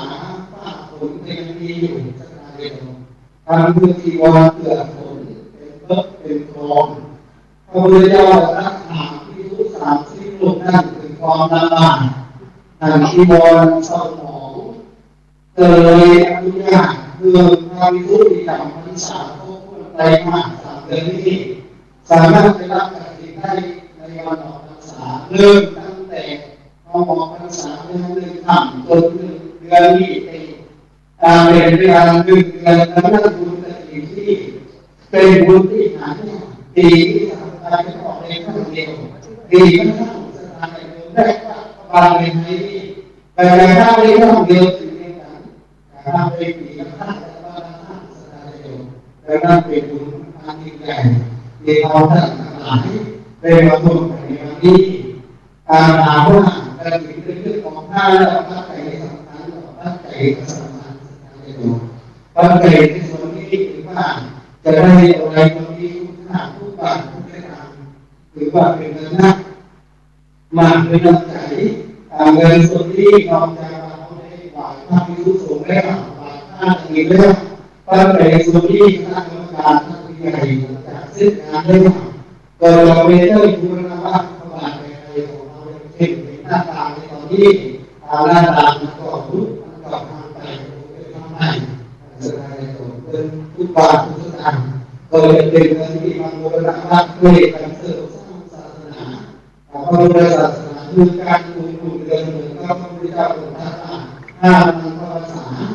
ดังนั้นก็ขออ่านให้สุดในวันนี้ขออ่านสิ่งศักดิ์สิทธิ์อันมีรอยพระบาทพระบาทในไทยพระประธานที่สถิตสถานอยู่ในวิหารที่นี้เทวพุทธกลางอันสถิตอยู่ในวัดบาทในไทยดูทรงผู้เรียนหานดูผู้โสดที่ใหญ่วันนี้ทางโยมหาเข้าและโยมหาที่เรียนสมทบกันทุกบาททุกสตางค์ในวันนี้ตั้งแต่วันนี้เป็นต้นไปขอทุกสตางค์ในโยม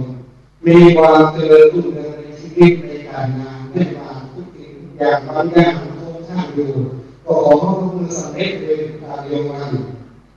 เจริญต่อประสบหน้าที่การงานทุกสิ่งอย่างโดยอายุวันนักสุขภาพมีการรักษาสุขภาพตรงทุกประการด้วยเถ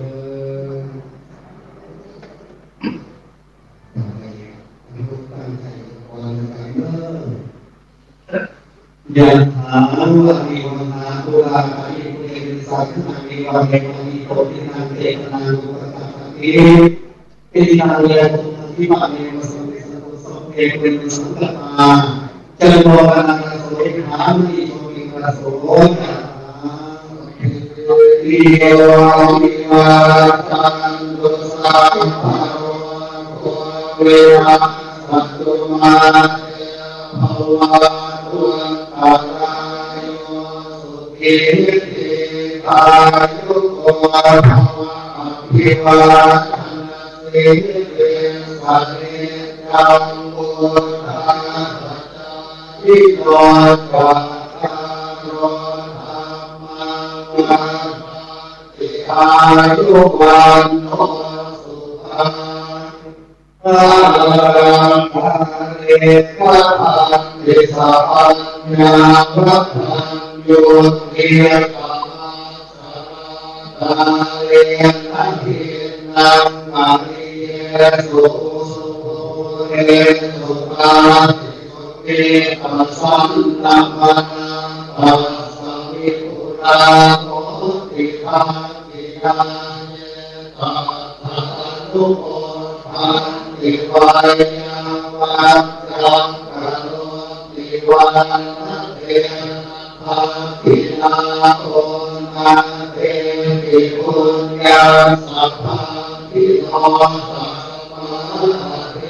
วะทิวานัสสิโกยังอาทินังมหาพลังปุญญาณิปันโนปฏิทาโหติปานิทังติยันตุสาหังพันตุสาภะเทวตาสัมภะพุทธาภาเวนัสสะโสเทภวันตุเตภวันตุสาภะลังรังพันตุสาภะเทวตาสัมภะธัมมาเวนัสสะโสเทภวันตุเตภวันตุสาภะลังรังพันตุสาภะเทวตาสัมภะสังฆาโนภาเวนัสสะโสเทภวันตุเต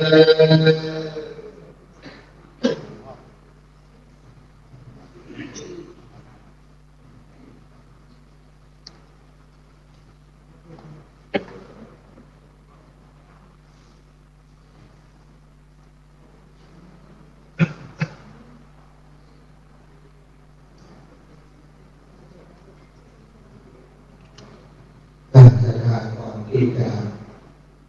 กรวดน้ำเป็นภาษาพื้นเมืองแต่เมตตาแต่ในช่วงนี้สถานที่เป็นทั้งหลายผู้มาจากในสามโมทนีเวทนาคือสิ่งที่อ่อนแล้วเพื่อจะส่งบุญส่งกุศลในสรรพสัตว์ในยังบุญญาในยังเทวดาเทวดาทั้งหลาย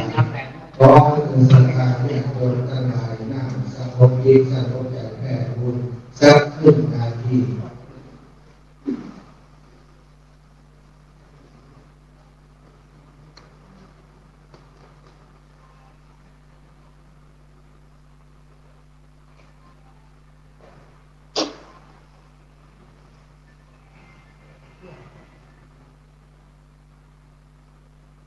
สาธุสาธุ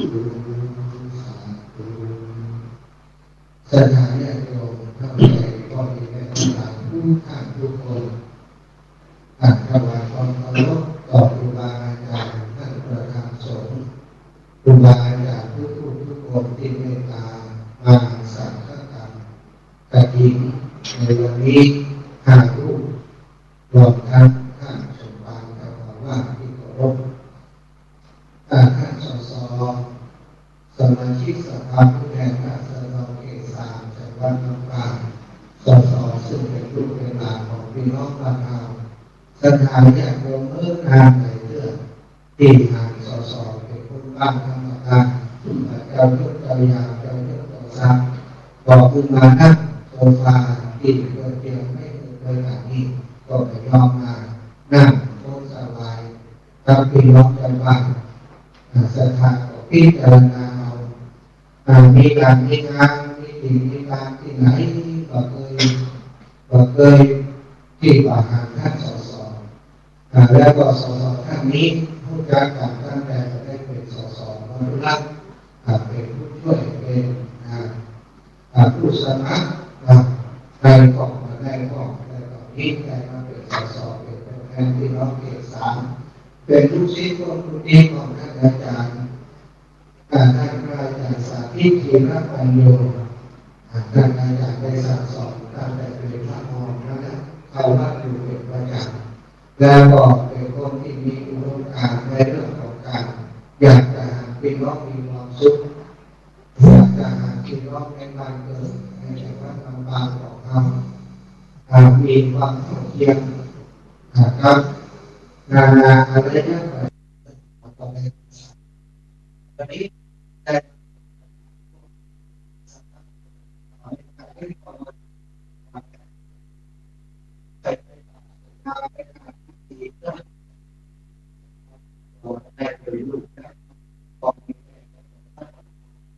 การแสดงของที่ไปที่มาของคุณแม่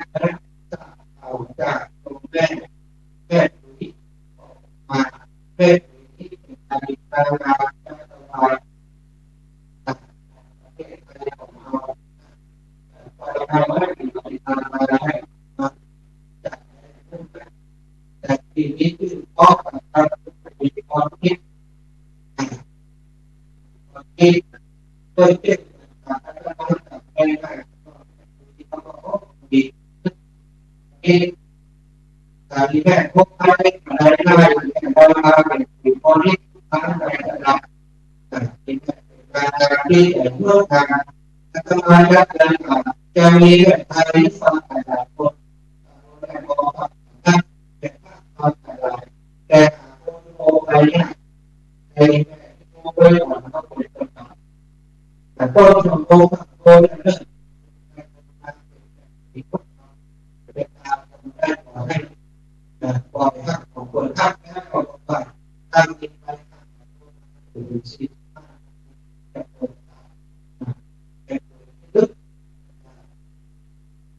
วันนั้นไปที่ทางก็ได้มีการรอไม่ได้เลยหรอกเป็นท่านการ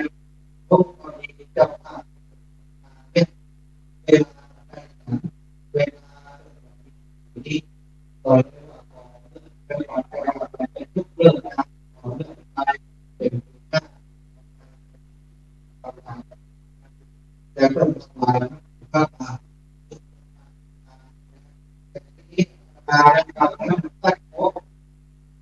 จ้าการตั้งใจทุกการตั้งใจนะทุกการอย่างที่จะตั้งใจนะ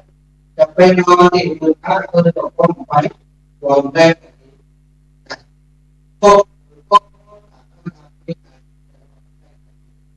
ถ้าตรงนี้ก็ติดมือการที่เราทำอะไรเรื่องเรื่องอะไรต่างๆและวันนี้ถ้าได้การตรงไปอยู่นี้รวมกันได้ครูบาอาจารย์ได้รับการบริหารหน้าที่จากได้ท่านได้พบกันไปรับใช้ในการเข้าเรียนรู้ผู้เรียนรู้ที่ทำอะไรจากนี้ดูก่อนแล้วกันแล้วก็วิทยาศาสตร์การเรียนการที่ว่าที่นี้ก็มาเป็นวัฒนธรรมก็ได้ที่ตอนเรียนเดียวแม่ต่าง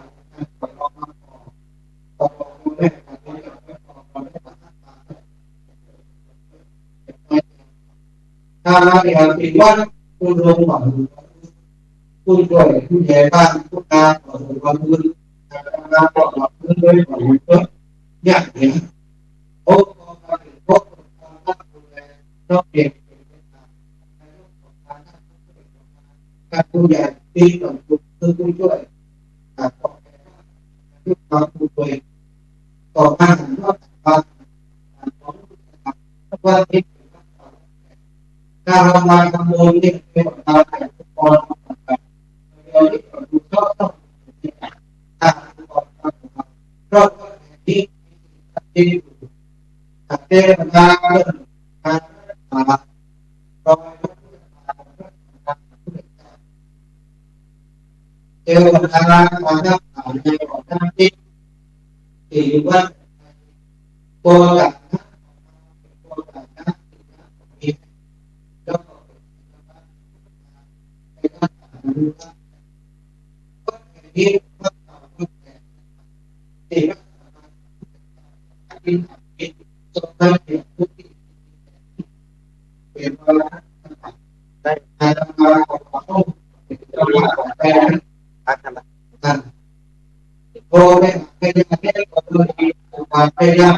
การเปลี่ยนก็ได้การมีทุกการเป็นความรู้จักพยายามเป็น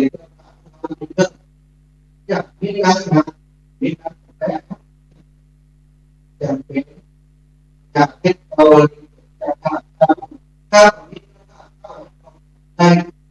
จากทุกเจ้าเอกมุนาของนี้นะจากทุกเจ้าเป็นทุก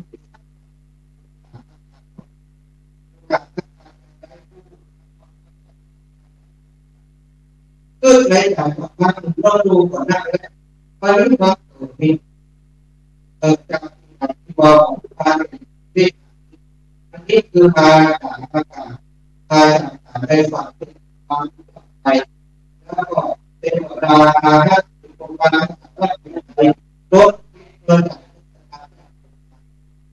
ไม่ใช่แต่พอฟังว่าโดนแต่ที่ไปว่าหนักและ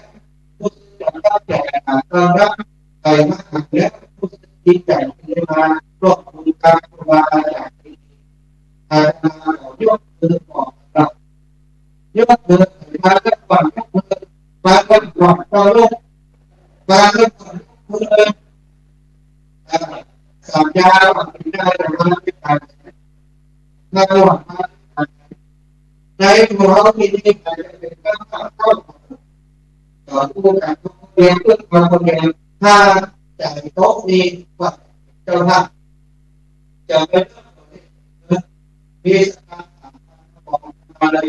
ทำไมถามว่าซื้ออะไรเขาดีมีส่วนบริการของเขาด้วยส่วนไอ้โต๊ะที่การเจ้าหน้าที่การซึ่งความเข้าใจรายละเอียดของการที่ปฏิบัติเราถ้ามีรายละเอียดเขาเยอะ เป็นเลยนะขอบคุณเรื่องยังก็ไม่ได้ยังก็กำลังไปต่อในวันนี้ก็จะยังก็ก่อนแล้วก็ตามมาต่อยังก็มีการเรื่องนะเก็บตามคนก่อนเนี่ยจะเอาใส่ตาอย่าก็คุณมองดูครับจะฟ้องงานเราที่เป็นงานเราต้องใส่ตาเราต่อจากการนั่งกันนะถ้ายุ่งกับงานเราจะออกไปเรื่อยถ้าต่อไปด้วยออกไปนะทางกลุ่มกับงานการทำงานก็ได้การอย่างนี้การว่า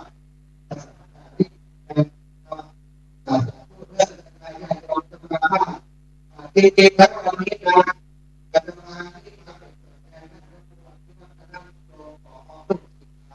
เพื่อให้กับเป็นกับทำเพื่อให้ยินดีกับเป็นแรงกายเพื่อเพื่ออะไรโดยการของคุณด้วยตับของมามาของตัวนี้มาได้ของคุณมาแต่ถ้าเอาของมาของพ่อมาจากนี้มันจะเป็นปัจจัยที่ได้มาสร้างงานหลักเป็น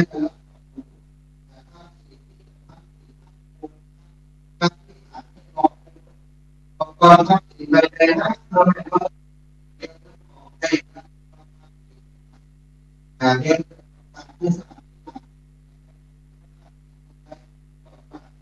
ที่เป็นการเรื่องสิ่ง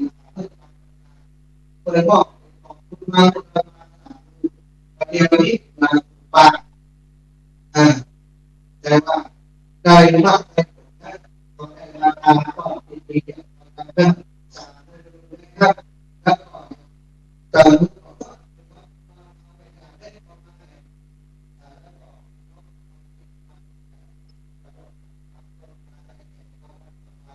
แต่ปีนี้ปีก็ปีหน้าเขาเตรียมตัวก่อนภาษาสร้างเดือนถึงเขาเราจะด้วยกันแบบนี้ที่มาแล้วมาดีแน่นอนก็ขอบคุณเจอต้องก่อนวันนี้เราได้ทำดีมาถ้าคุณยายเป็นคนที่มีความตั้งใจในการทำงานว่าท่านจะพอแค่งานก็พูดเป็นสถานจะไม่เป็นเรื่องงานที่เรียน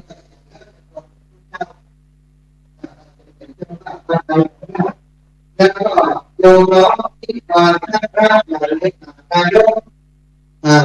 อบตบ้านกลองลุกขึ้นนะบอกว่าอันนี้ก็เป็นน้องเบาโครงการทำให้ยาการเพื่อการศึกษาครั้งแรกในห้องประชุมที่มหาวิทยาลัยราชภัฏสวนดุสิตน้องบ่าวคนนี้ได้เข้าร่วมประชุมในโครงการตัวเอง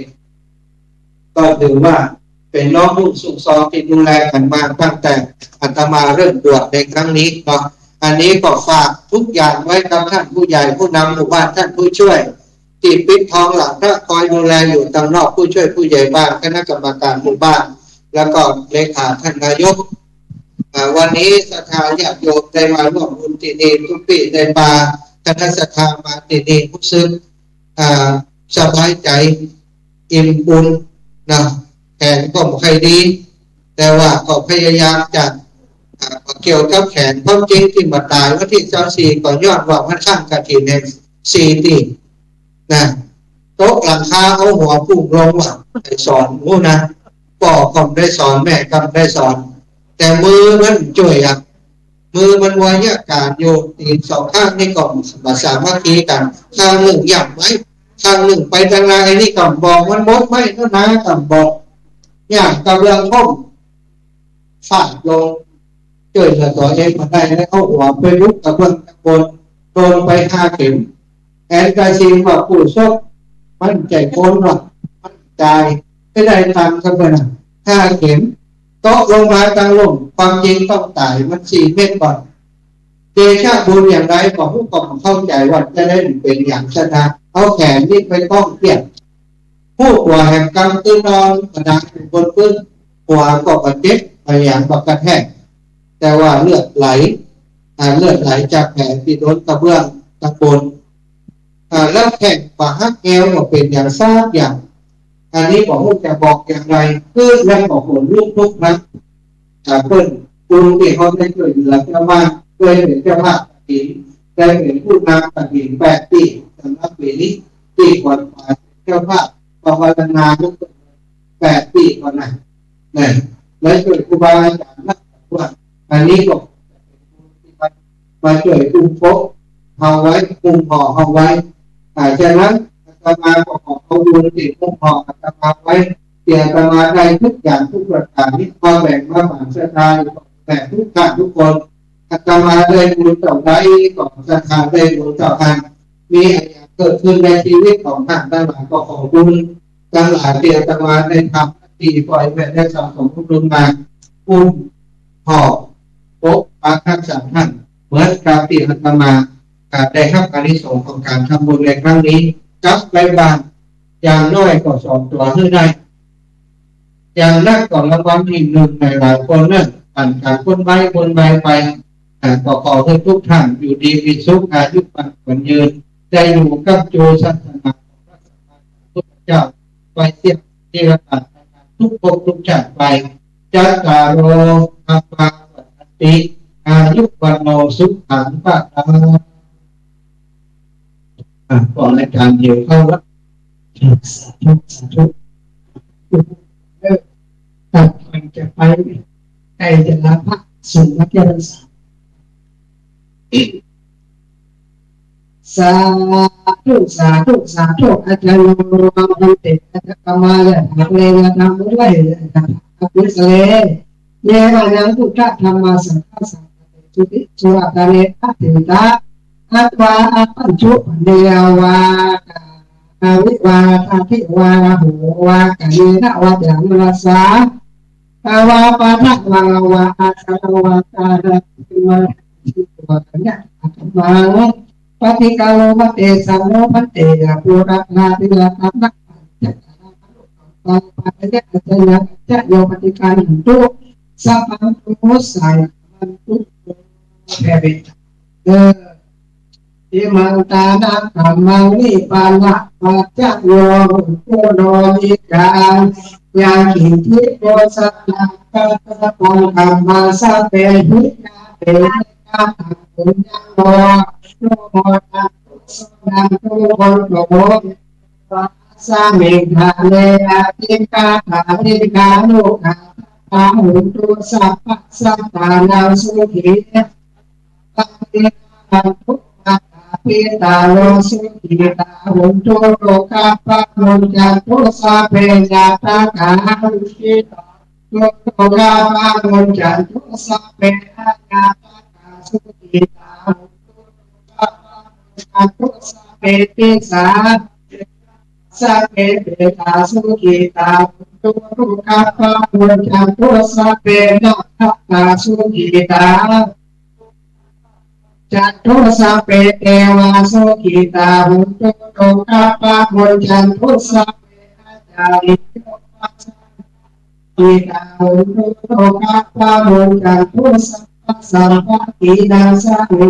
ตุโลอิติเตโสภะคะวะเมตตาเมติสัมปันโนอิติเตโสภะคะวะเมตตาเมติอุปปารมีสัมปันโนภะคะวะเมตตาไมตรีปรมัตถะปะมิสัมปันโนอิติปิโสโตอนันตติโกโนภะสุภะคะวะอิติปิวันตาเมพันเตสัพพังอัปปะนาภังพันเตมายากาตังบุญญาสามินานะโมโหติตาปังสามินานามัยตาปัสสะทุสาตาอาภะสัมมาสัมพุทโธภะคะวาภะคะวันตาธิวาเต สวากขาโตภะคะวะตาธัมโมธัมมังนัมสสามิโสปฏิปันโตภะคะวะโตสาวกสัง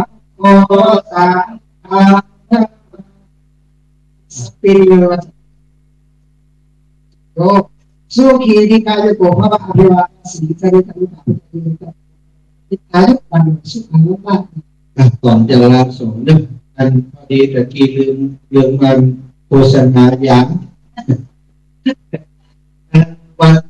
วันวันพรุ่งนี้วันที่13เนาะวันนี้พี่น้องของเราขึ้นสีขาววันนี้ท่านอาจารย์สาธิตเทียนครับโยมได้มอบหมายให้ท่านสสมาร่วมคุยท่านอาจารย์เป็นผู้บาอาจารย์ขึ้นสีขาวเปิดได้มาเนอะก็จะขอเพื่อท่านสสได้พบปะกับพี่น้องเราเห็นด้วยเพื่อจะพูดถึงงานที่ของสถาบันพระมาพิวัตรวันที่13แล้วก็วันที่15พี่น้องมาเนี่ยมาถามเนี่ยไปพบเนี่ยเรียน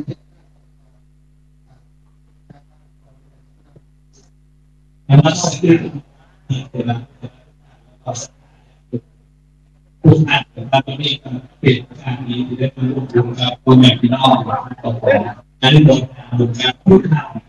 แล้วก็ถ้าจะพูดจะที่ว่าการเปลี่ยนในห้องก็สุดท้ายที่ว่าในรอบปีนะครับถ้าในบางเรื่องคนเป็นที่มีการทำก็เลยมาเป็นการดีที่ได้มาลงในวันที่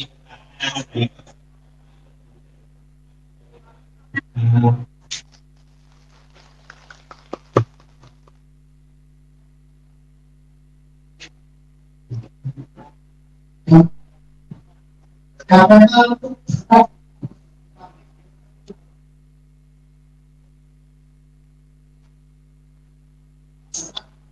เดี๋ยว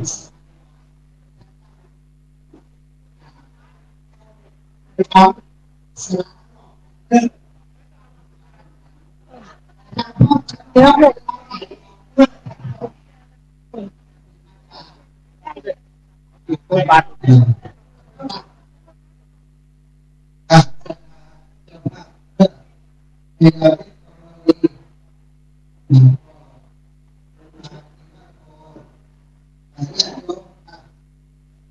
โยมแต่โยมติดโยมน้องติดโยมเราติดนะที่ถามมาแล้วเราติดประมาณนี้นี่นะครับผมเป็นเรื่องเขาเป็นเขาบอกกันเรื่องการ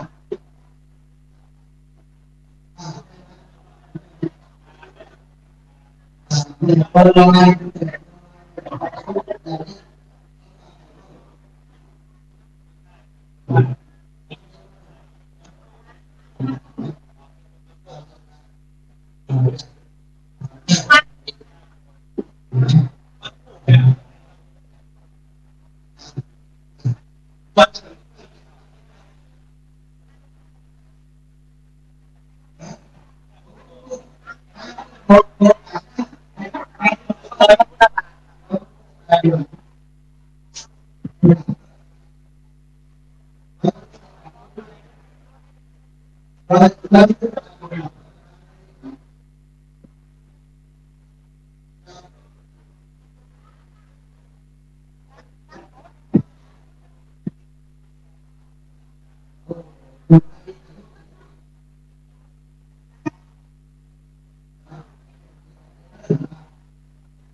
ด้วย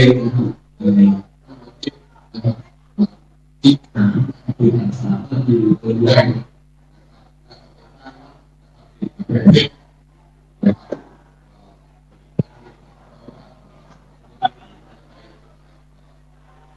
เป็นไง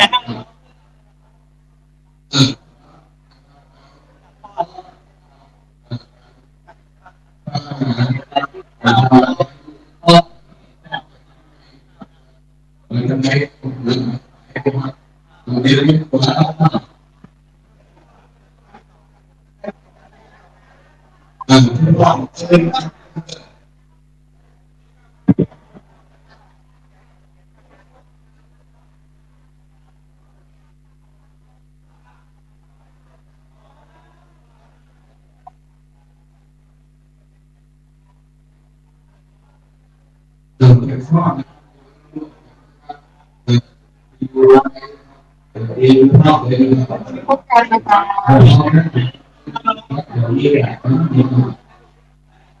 เราไป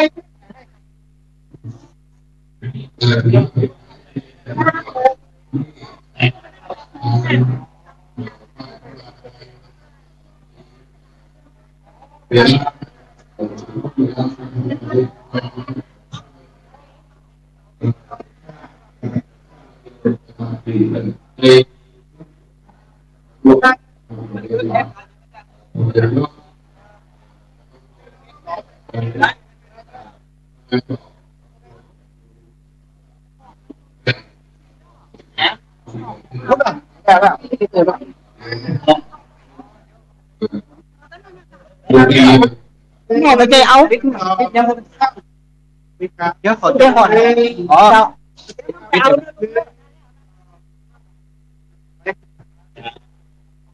เส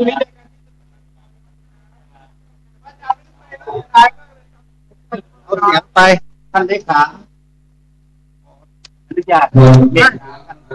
อาจารย์ขอหลายคนดังตั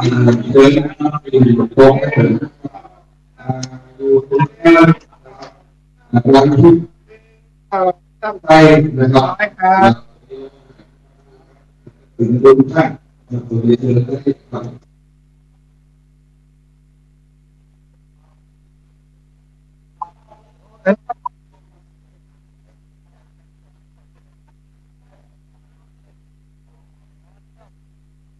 จริงเหรอถ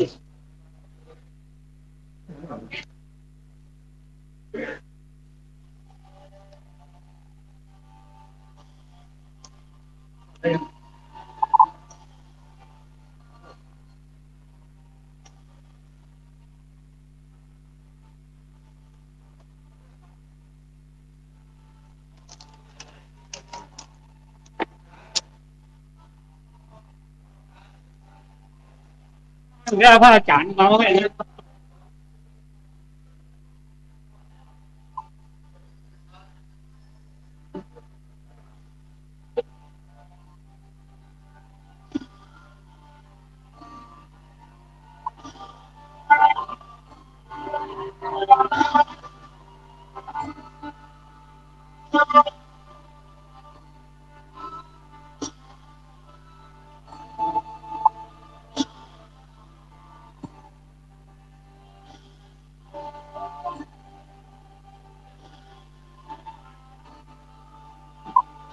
คณะกรรมการนะครับเรียนเชิญที่ในวิหารด้วยนะครับ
ช็คเลยสิ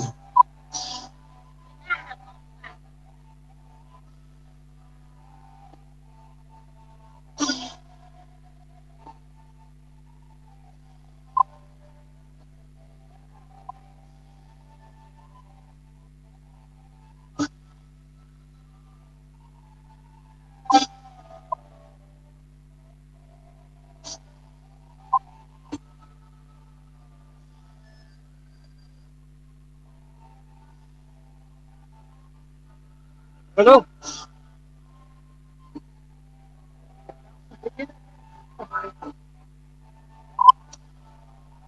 ดู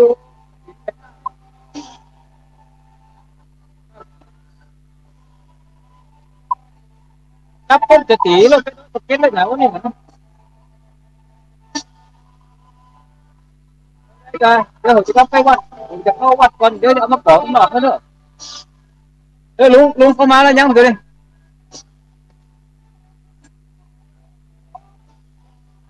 ครับอ๋อครับรบกวนนะลุงเนอะอ๋อครับผมมันลุงผมเอาไปบอกเป็นการลุงมาอ๋อแหละอ๋อ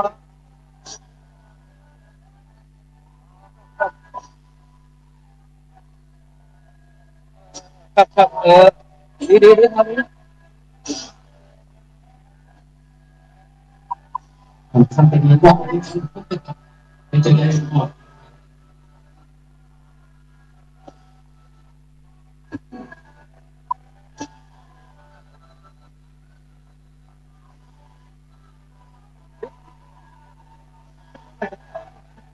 ติดตามเนอะโอ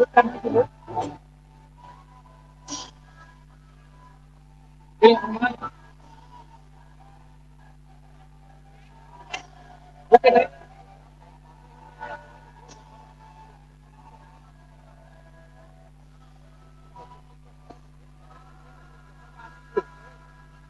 คือเราจะเก็บอยู่ผมรับเพื่อในสำหรับกลุ่มวัดตะวันนะครับจากบ้านกล้วย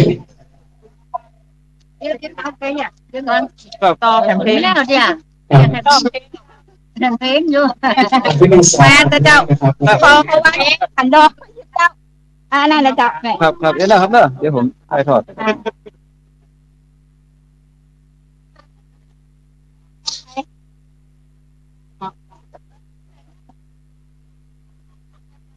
ตามที่เป็นแดงนะฮะ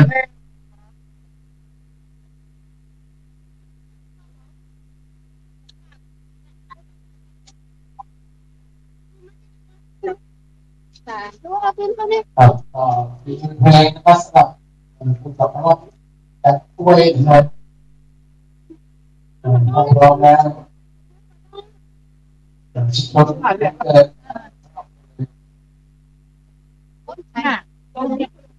ครับที่ต่อเชิญรับชมรับฟังนะครับครับรับรับชมนะคร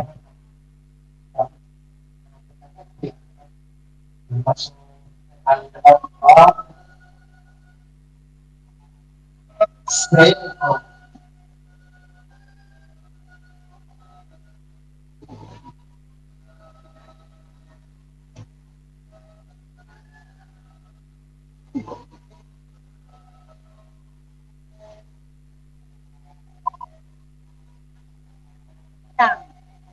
Sai.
ผมว่าแก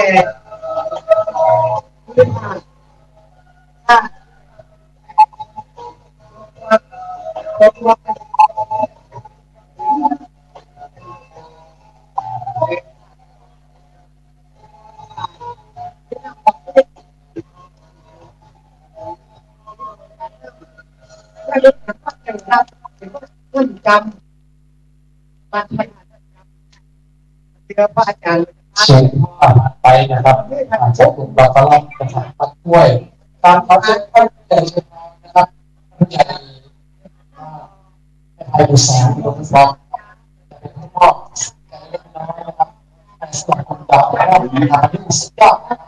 เอาเคยเห็นนะครับอันนี้ครับอันนี้สีทองในที่การไปเข้าถึงนะครับ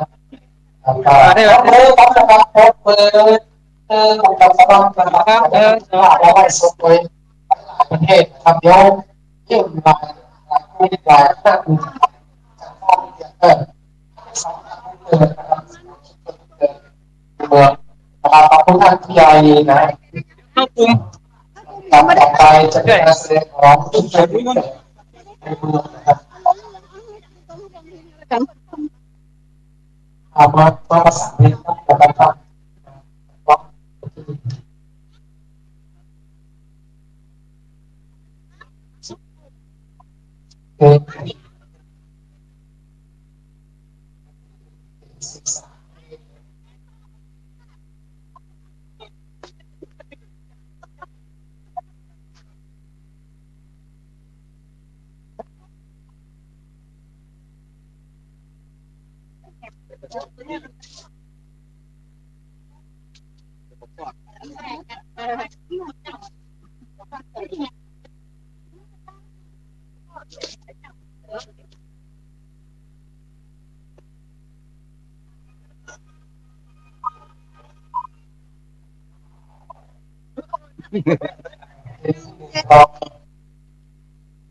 ต่อไปเป็นชุมชนเกิดจากในเมืองนะครับขอเชิญชมกันแบบนี้นะครับแรกครับ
รับที่กุศลนะครับ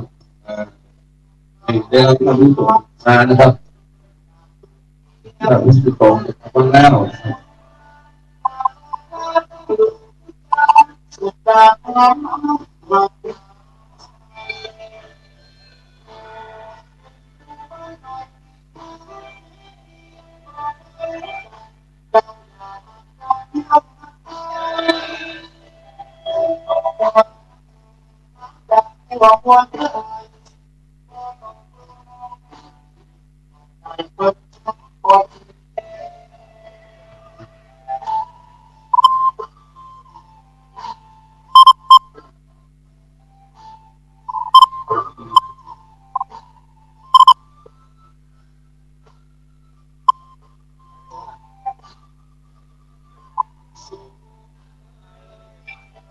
นี่จะไปสิ่งกันร้านเด็ดไปจัง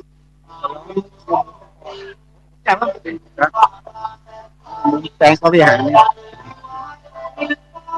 อะไรจุด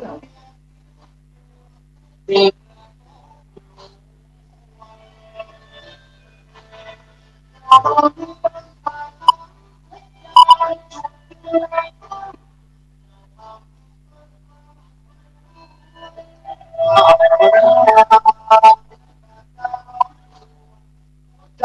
หรือเจ้าที่ตัดต่อขึ้นไป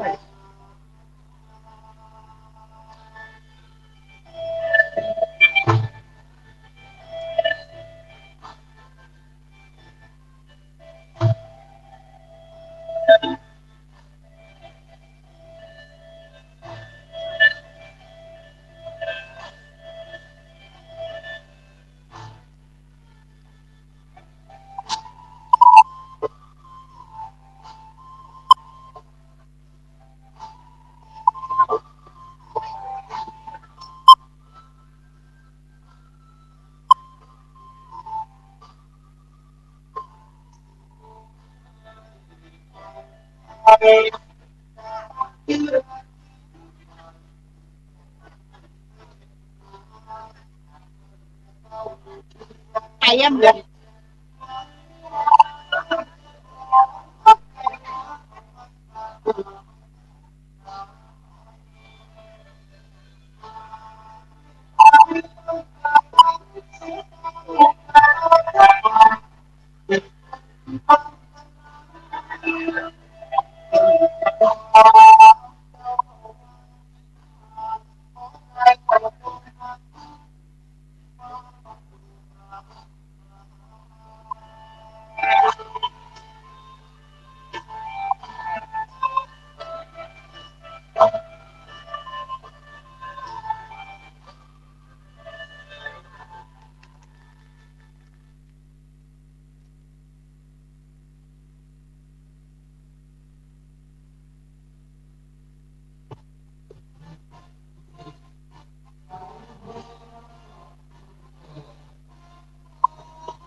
sudah memperoleh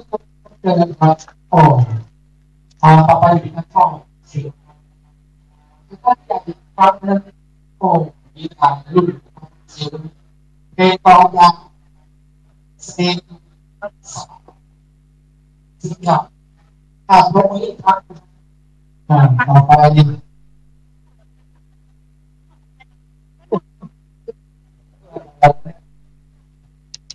sampai dari tujuan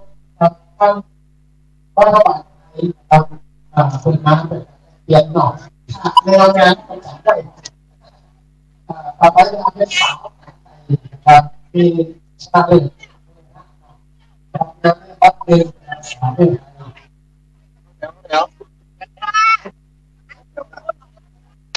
thì không tư tưởng thì là bắt thì là thìนะครับสารวงนะครับเป็นของนะครับ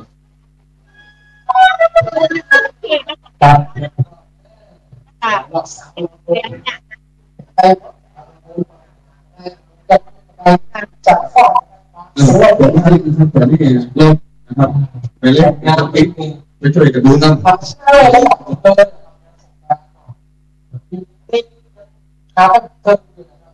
เป็นขั้นเป็นขั้นล็อกทั้งหมดคือเป็น20ไปก่อนครับเป็นจะทำข้อสอบแล้วก็มีเซนเดียวที่เราจะไล่สอบไปเรื่อยๆเกาหลีญี่ปุ่นนะครับฮัลโหลวะเนี่ยออสเตรเลียมาพ่อจะไปใช้บ้างเขาจะบางเช่นสีบางเช่นสีแดงนะครับอันนี้จะส่งไปเลยนะ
ยิ่งแต่ว่ายิ่งแต่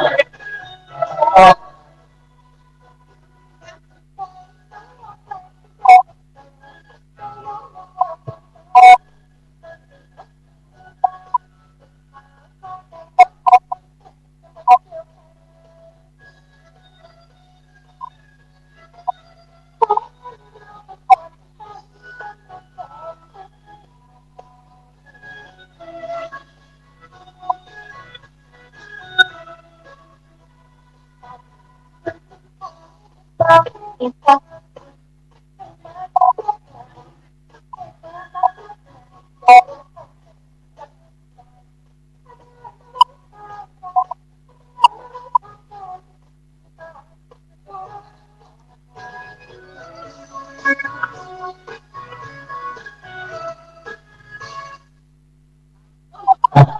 Waktu sekali banget.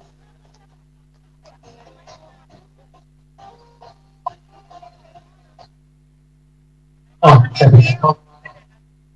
apa sih kan? Jadi masih percaya bahwa sebenarnya ini kalau aku kok kalau itu acara aku ada mungkin saya jadi mati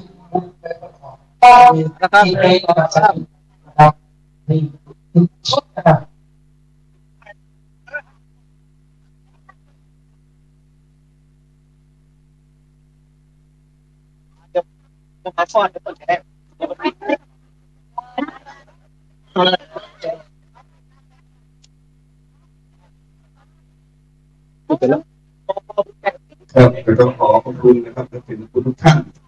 ร่วมนี่นะครับ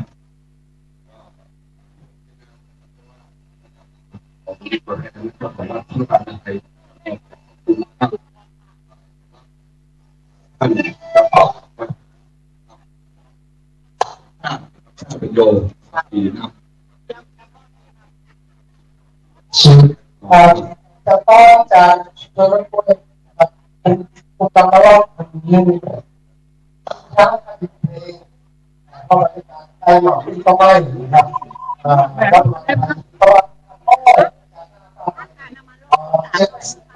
เห็นว่าแต่ละเป็นคำหลอกหลอกก็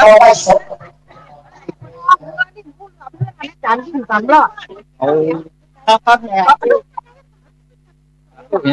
สนุกอย่างนั้นสองวัน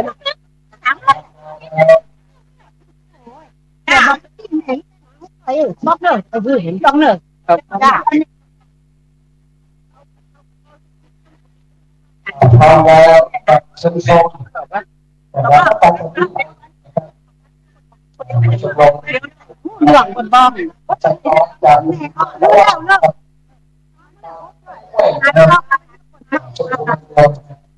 จะได้ชุด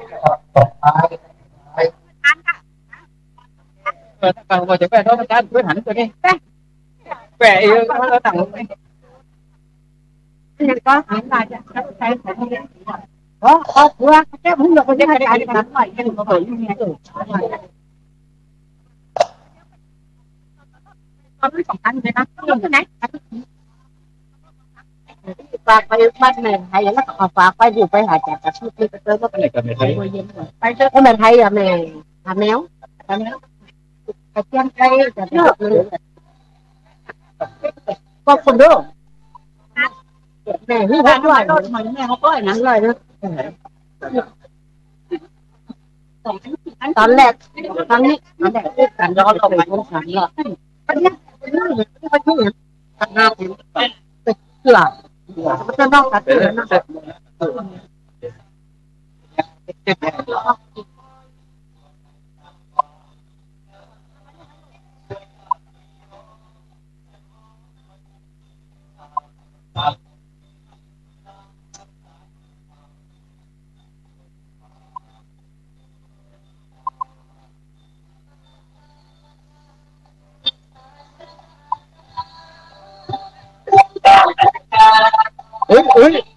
ไหนเอาไม้ฮะงูครับ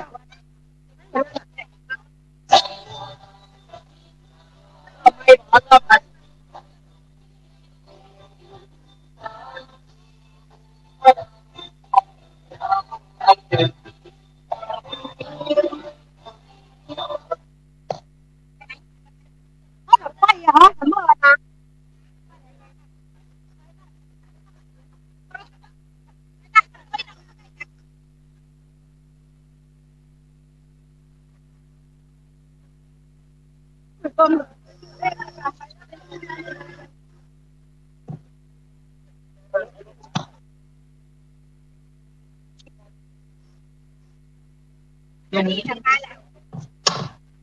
เอ้าลูกตุ๊บตับ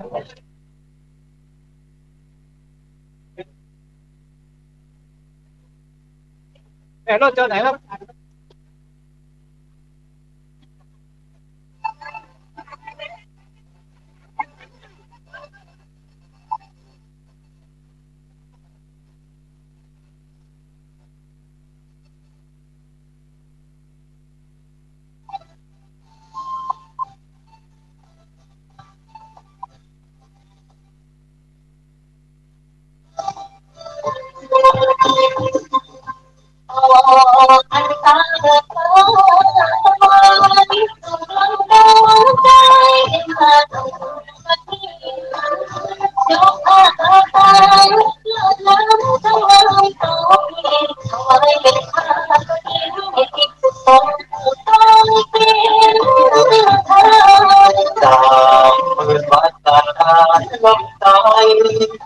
ทำเอาไว้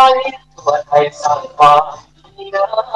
มตัวอย่างพี่น้องเพื่อนพ้องส่วนทางสร้างบุญที่ทุกลำจำสายบุญธรรมด้วยความรว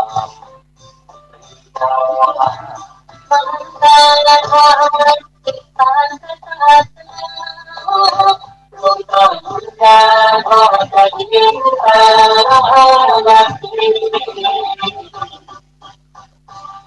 เปิดบ้านตัวเรือนตัวไทยแต่ไม่ต้องใจตัวทำกันยิ่งนานบ้านเมืองใจสุขี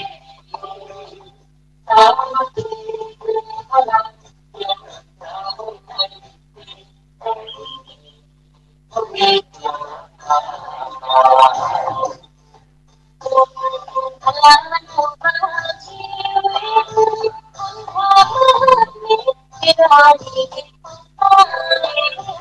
อดผ้าพระทินทอดสายทำยาวนานไกล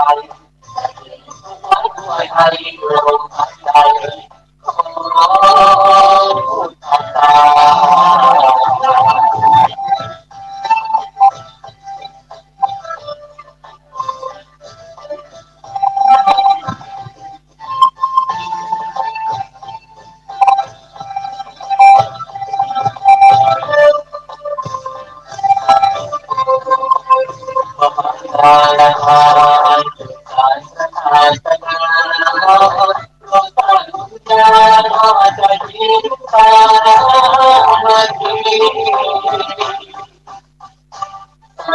ขอจงเรืองทั่วไทยแผ่ให้ต้องใจทั่วบ้านบ้านดวงใจสมคิดสามัคคีคือพลังยังเดินในที่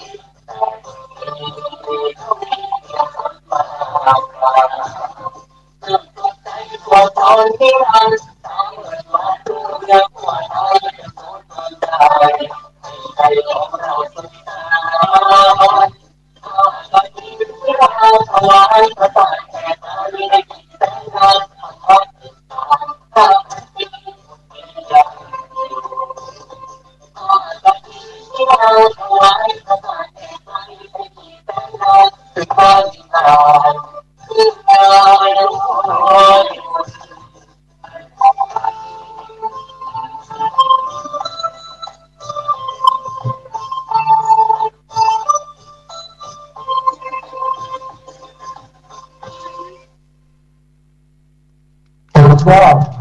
ขอบคุณ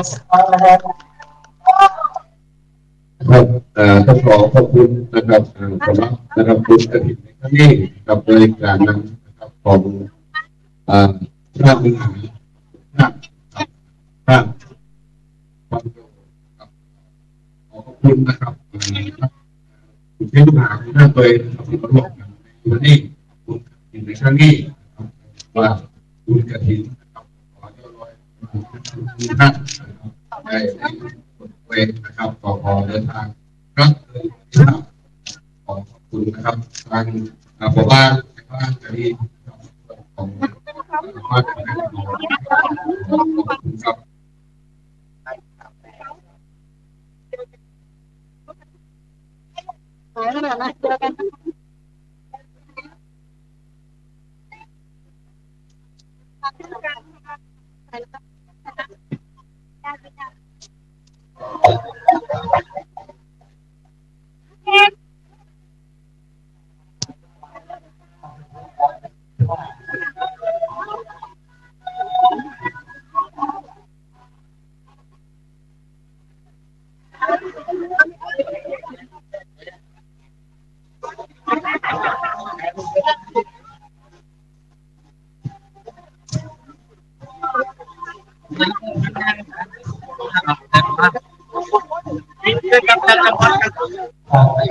นี่คือ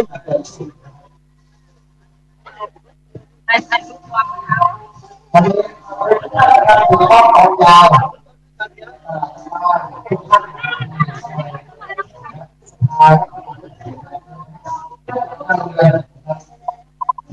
ครับเลย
เจริญตามการคนทั้งหลายในปามาเราก็เห็นว่าพระบาทในเรียบร้อยแล้วครับตอนนี้เราคงจะไลฟ์สดสำหรับวันนี้เราคงจะพักไว้เพียงเท่านี้มีโอกาสหน้าป้าใหม่ถ้ามีโอกาสท่านเป็นเจ้าภาพที่ดีจะได้ถ่ายทอดเทศนาญาติโยมในที่ทำต่อไปเรื่องขอความสวัสดีสุขภาพเศรษฐกิจญาติโยมทุกท่านทุกคนจัตตารโอธรรมาวัฏติอายุวโนสุขังภาลัง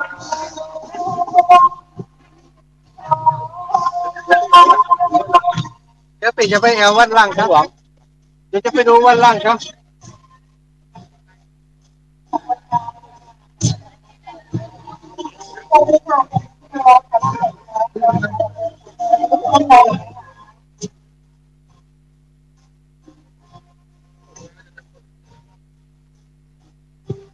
ตัวผมก็ได้ที่ผมปิ๊กมานี่อยู่